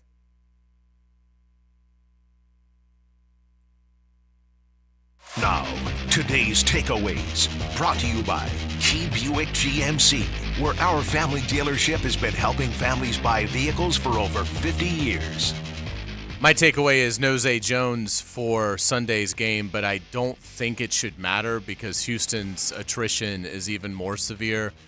They're down basically 3 of their top 5 defensive backs, including arguably their 2 best, and they've got other issues. So it's a little bit for a Week 3 game. Each side is sort of nursing some things, but I would expect the Jaguars to bounce back in strong fashion with a convincing win Sunday over the Texans to move to 2-0 in the AFC South. Yeah, I agree. Last time we were at the bank, we saw 0 touchdowns from the Jaguars. I think we see 3 or 4. On Sunday, I think the offense gets back on track, and it's more of an extra point day for Brandon McManus versus scoring all the points by field goals. All right, soon we will say hello to Andrew Gibson. Yeah, Gibson's going to stop back by here in a minute. High school. Man, I'm show. excited about this weekend. I mean, I dropped a full fight song on you here, Carline. You don't get that every day. Where that came you didn't get today. You got up. You were like possessed by Newt Rockney there for a second. You woke up this morning. Or Lou Holtz. You had your Rice Krispies and strawberries like you like to have. You Snap, crackle, and pop. You went for your little jog and went out to the beach. Probably got ready for the show. Got sunburned. You couldn't have expected this. No. You couldn't have expected there was a full fight song coming. I did not. I mean, you show up and then you drive up in the Cadillac or the Tesla or the spaceship, whatever one of your supercars you drive up in. You couldn't have walked in here expecting this. And I didn't. How about that? I mean, it's the best Friday show we've ever had. How many people you know that have a Cadillac and a Tesla? No one. I mean, think about this for a second. That's what you're dealing. That's what we're dealing with. A little bit of an asterisk there, but I do have a Cadillac. But don't let the asterisk spoil my story, okay? Yeah. It's a radio show, Right. and it's all true, by the way. Yes. So I do have access to drive a Tesla. Let's say hello to Andrew Gibson.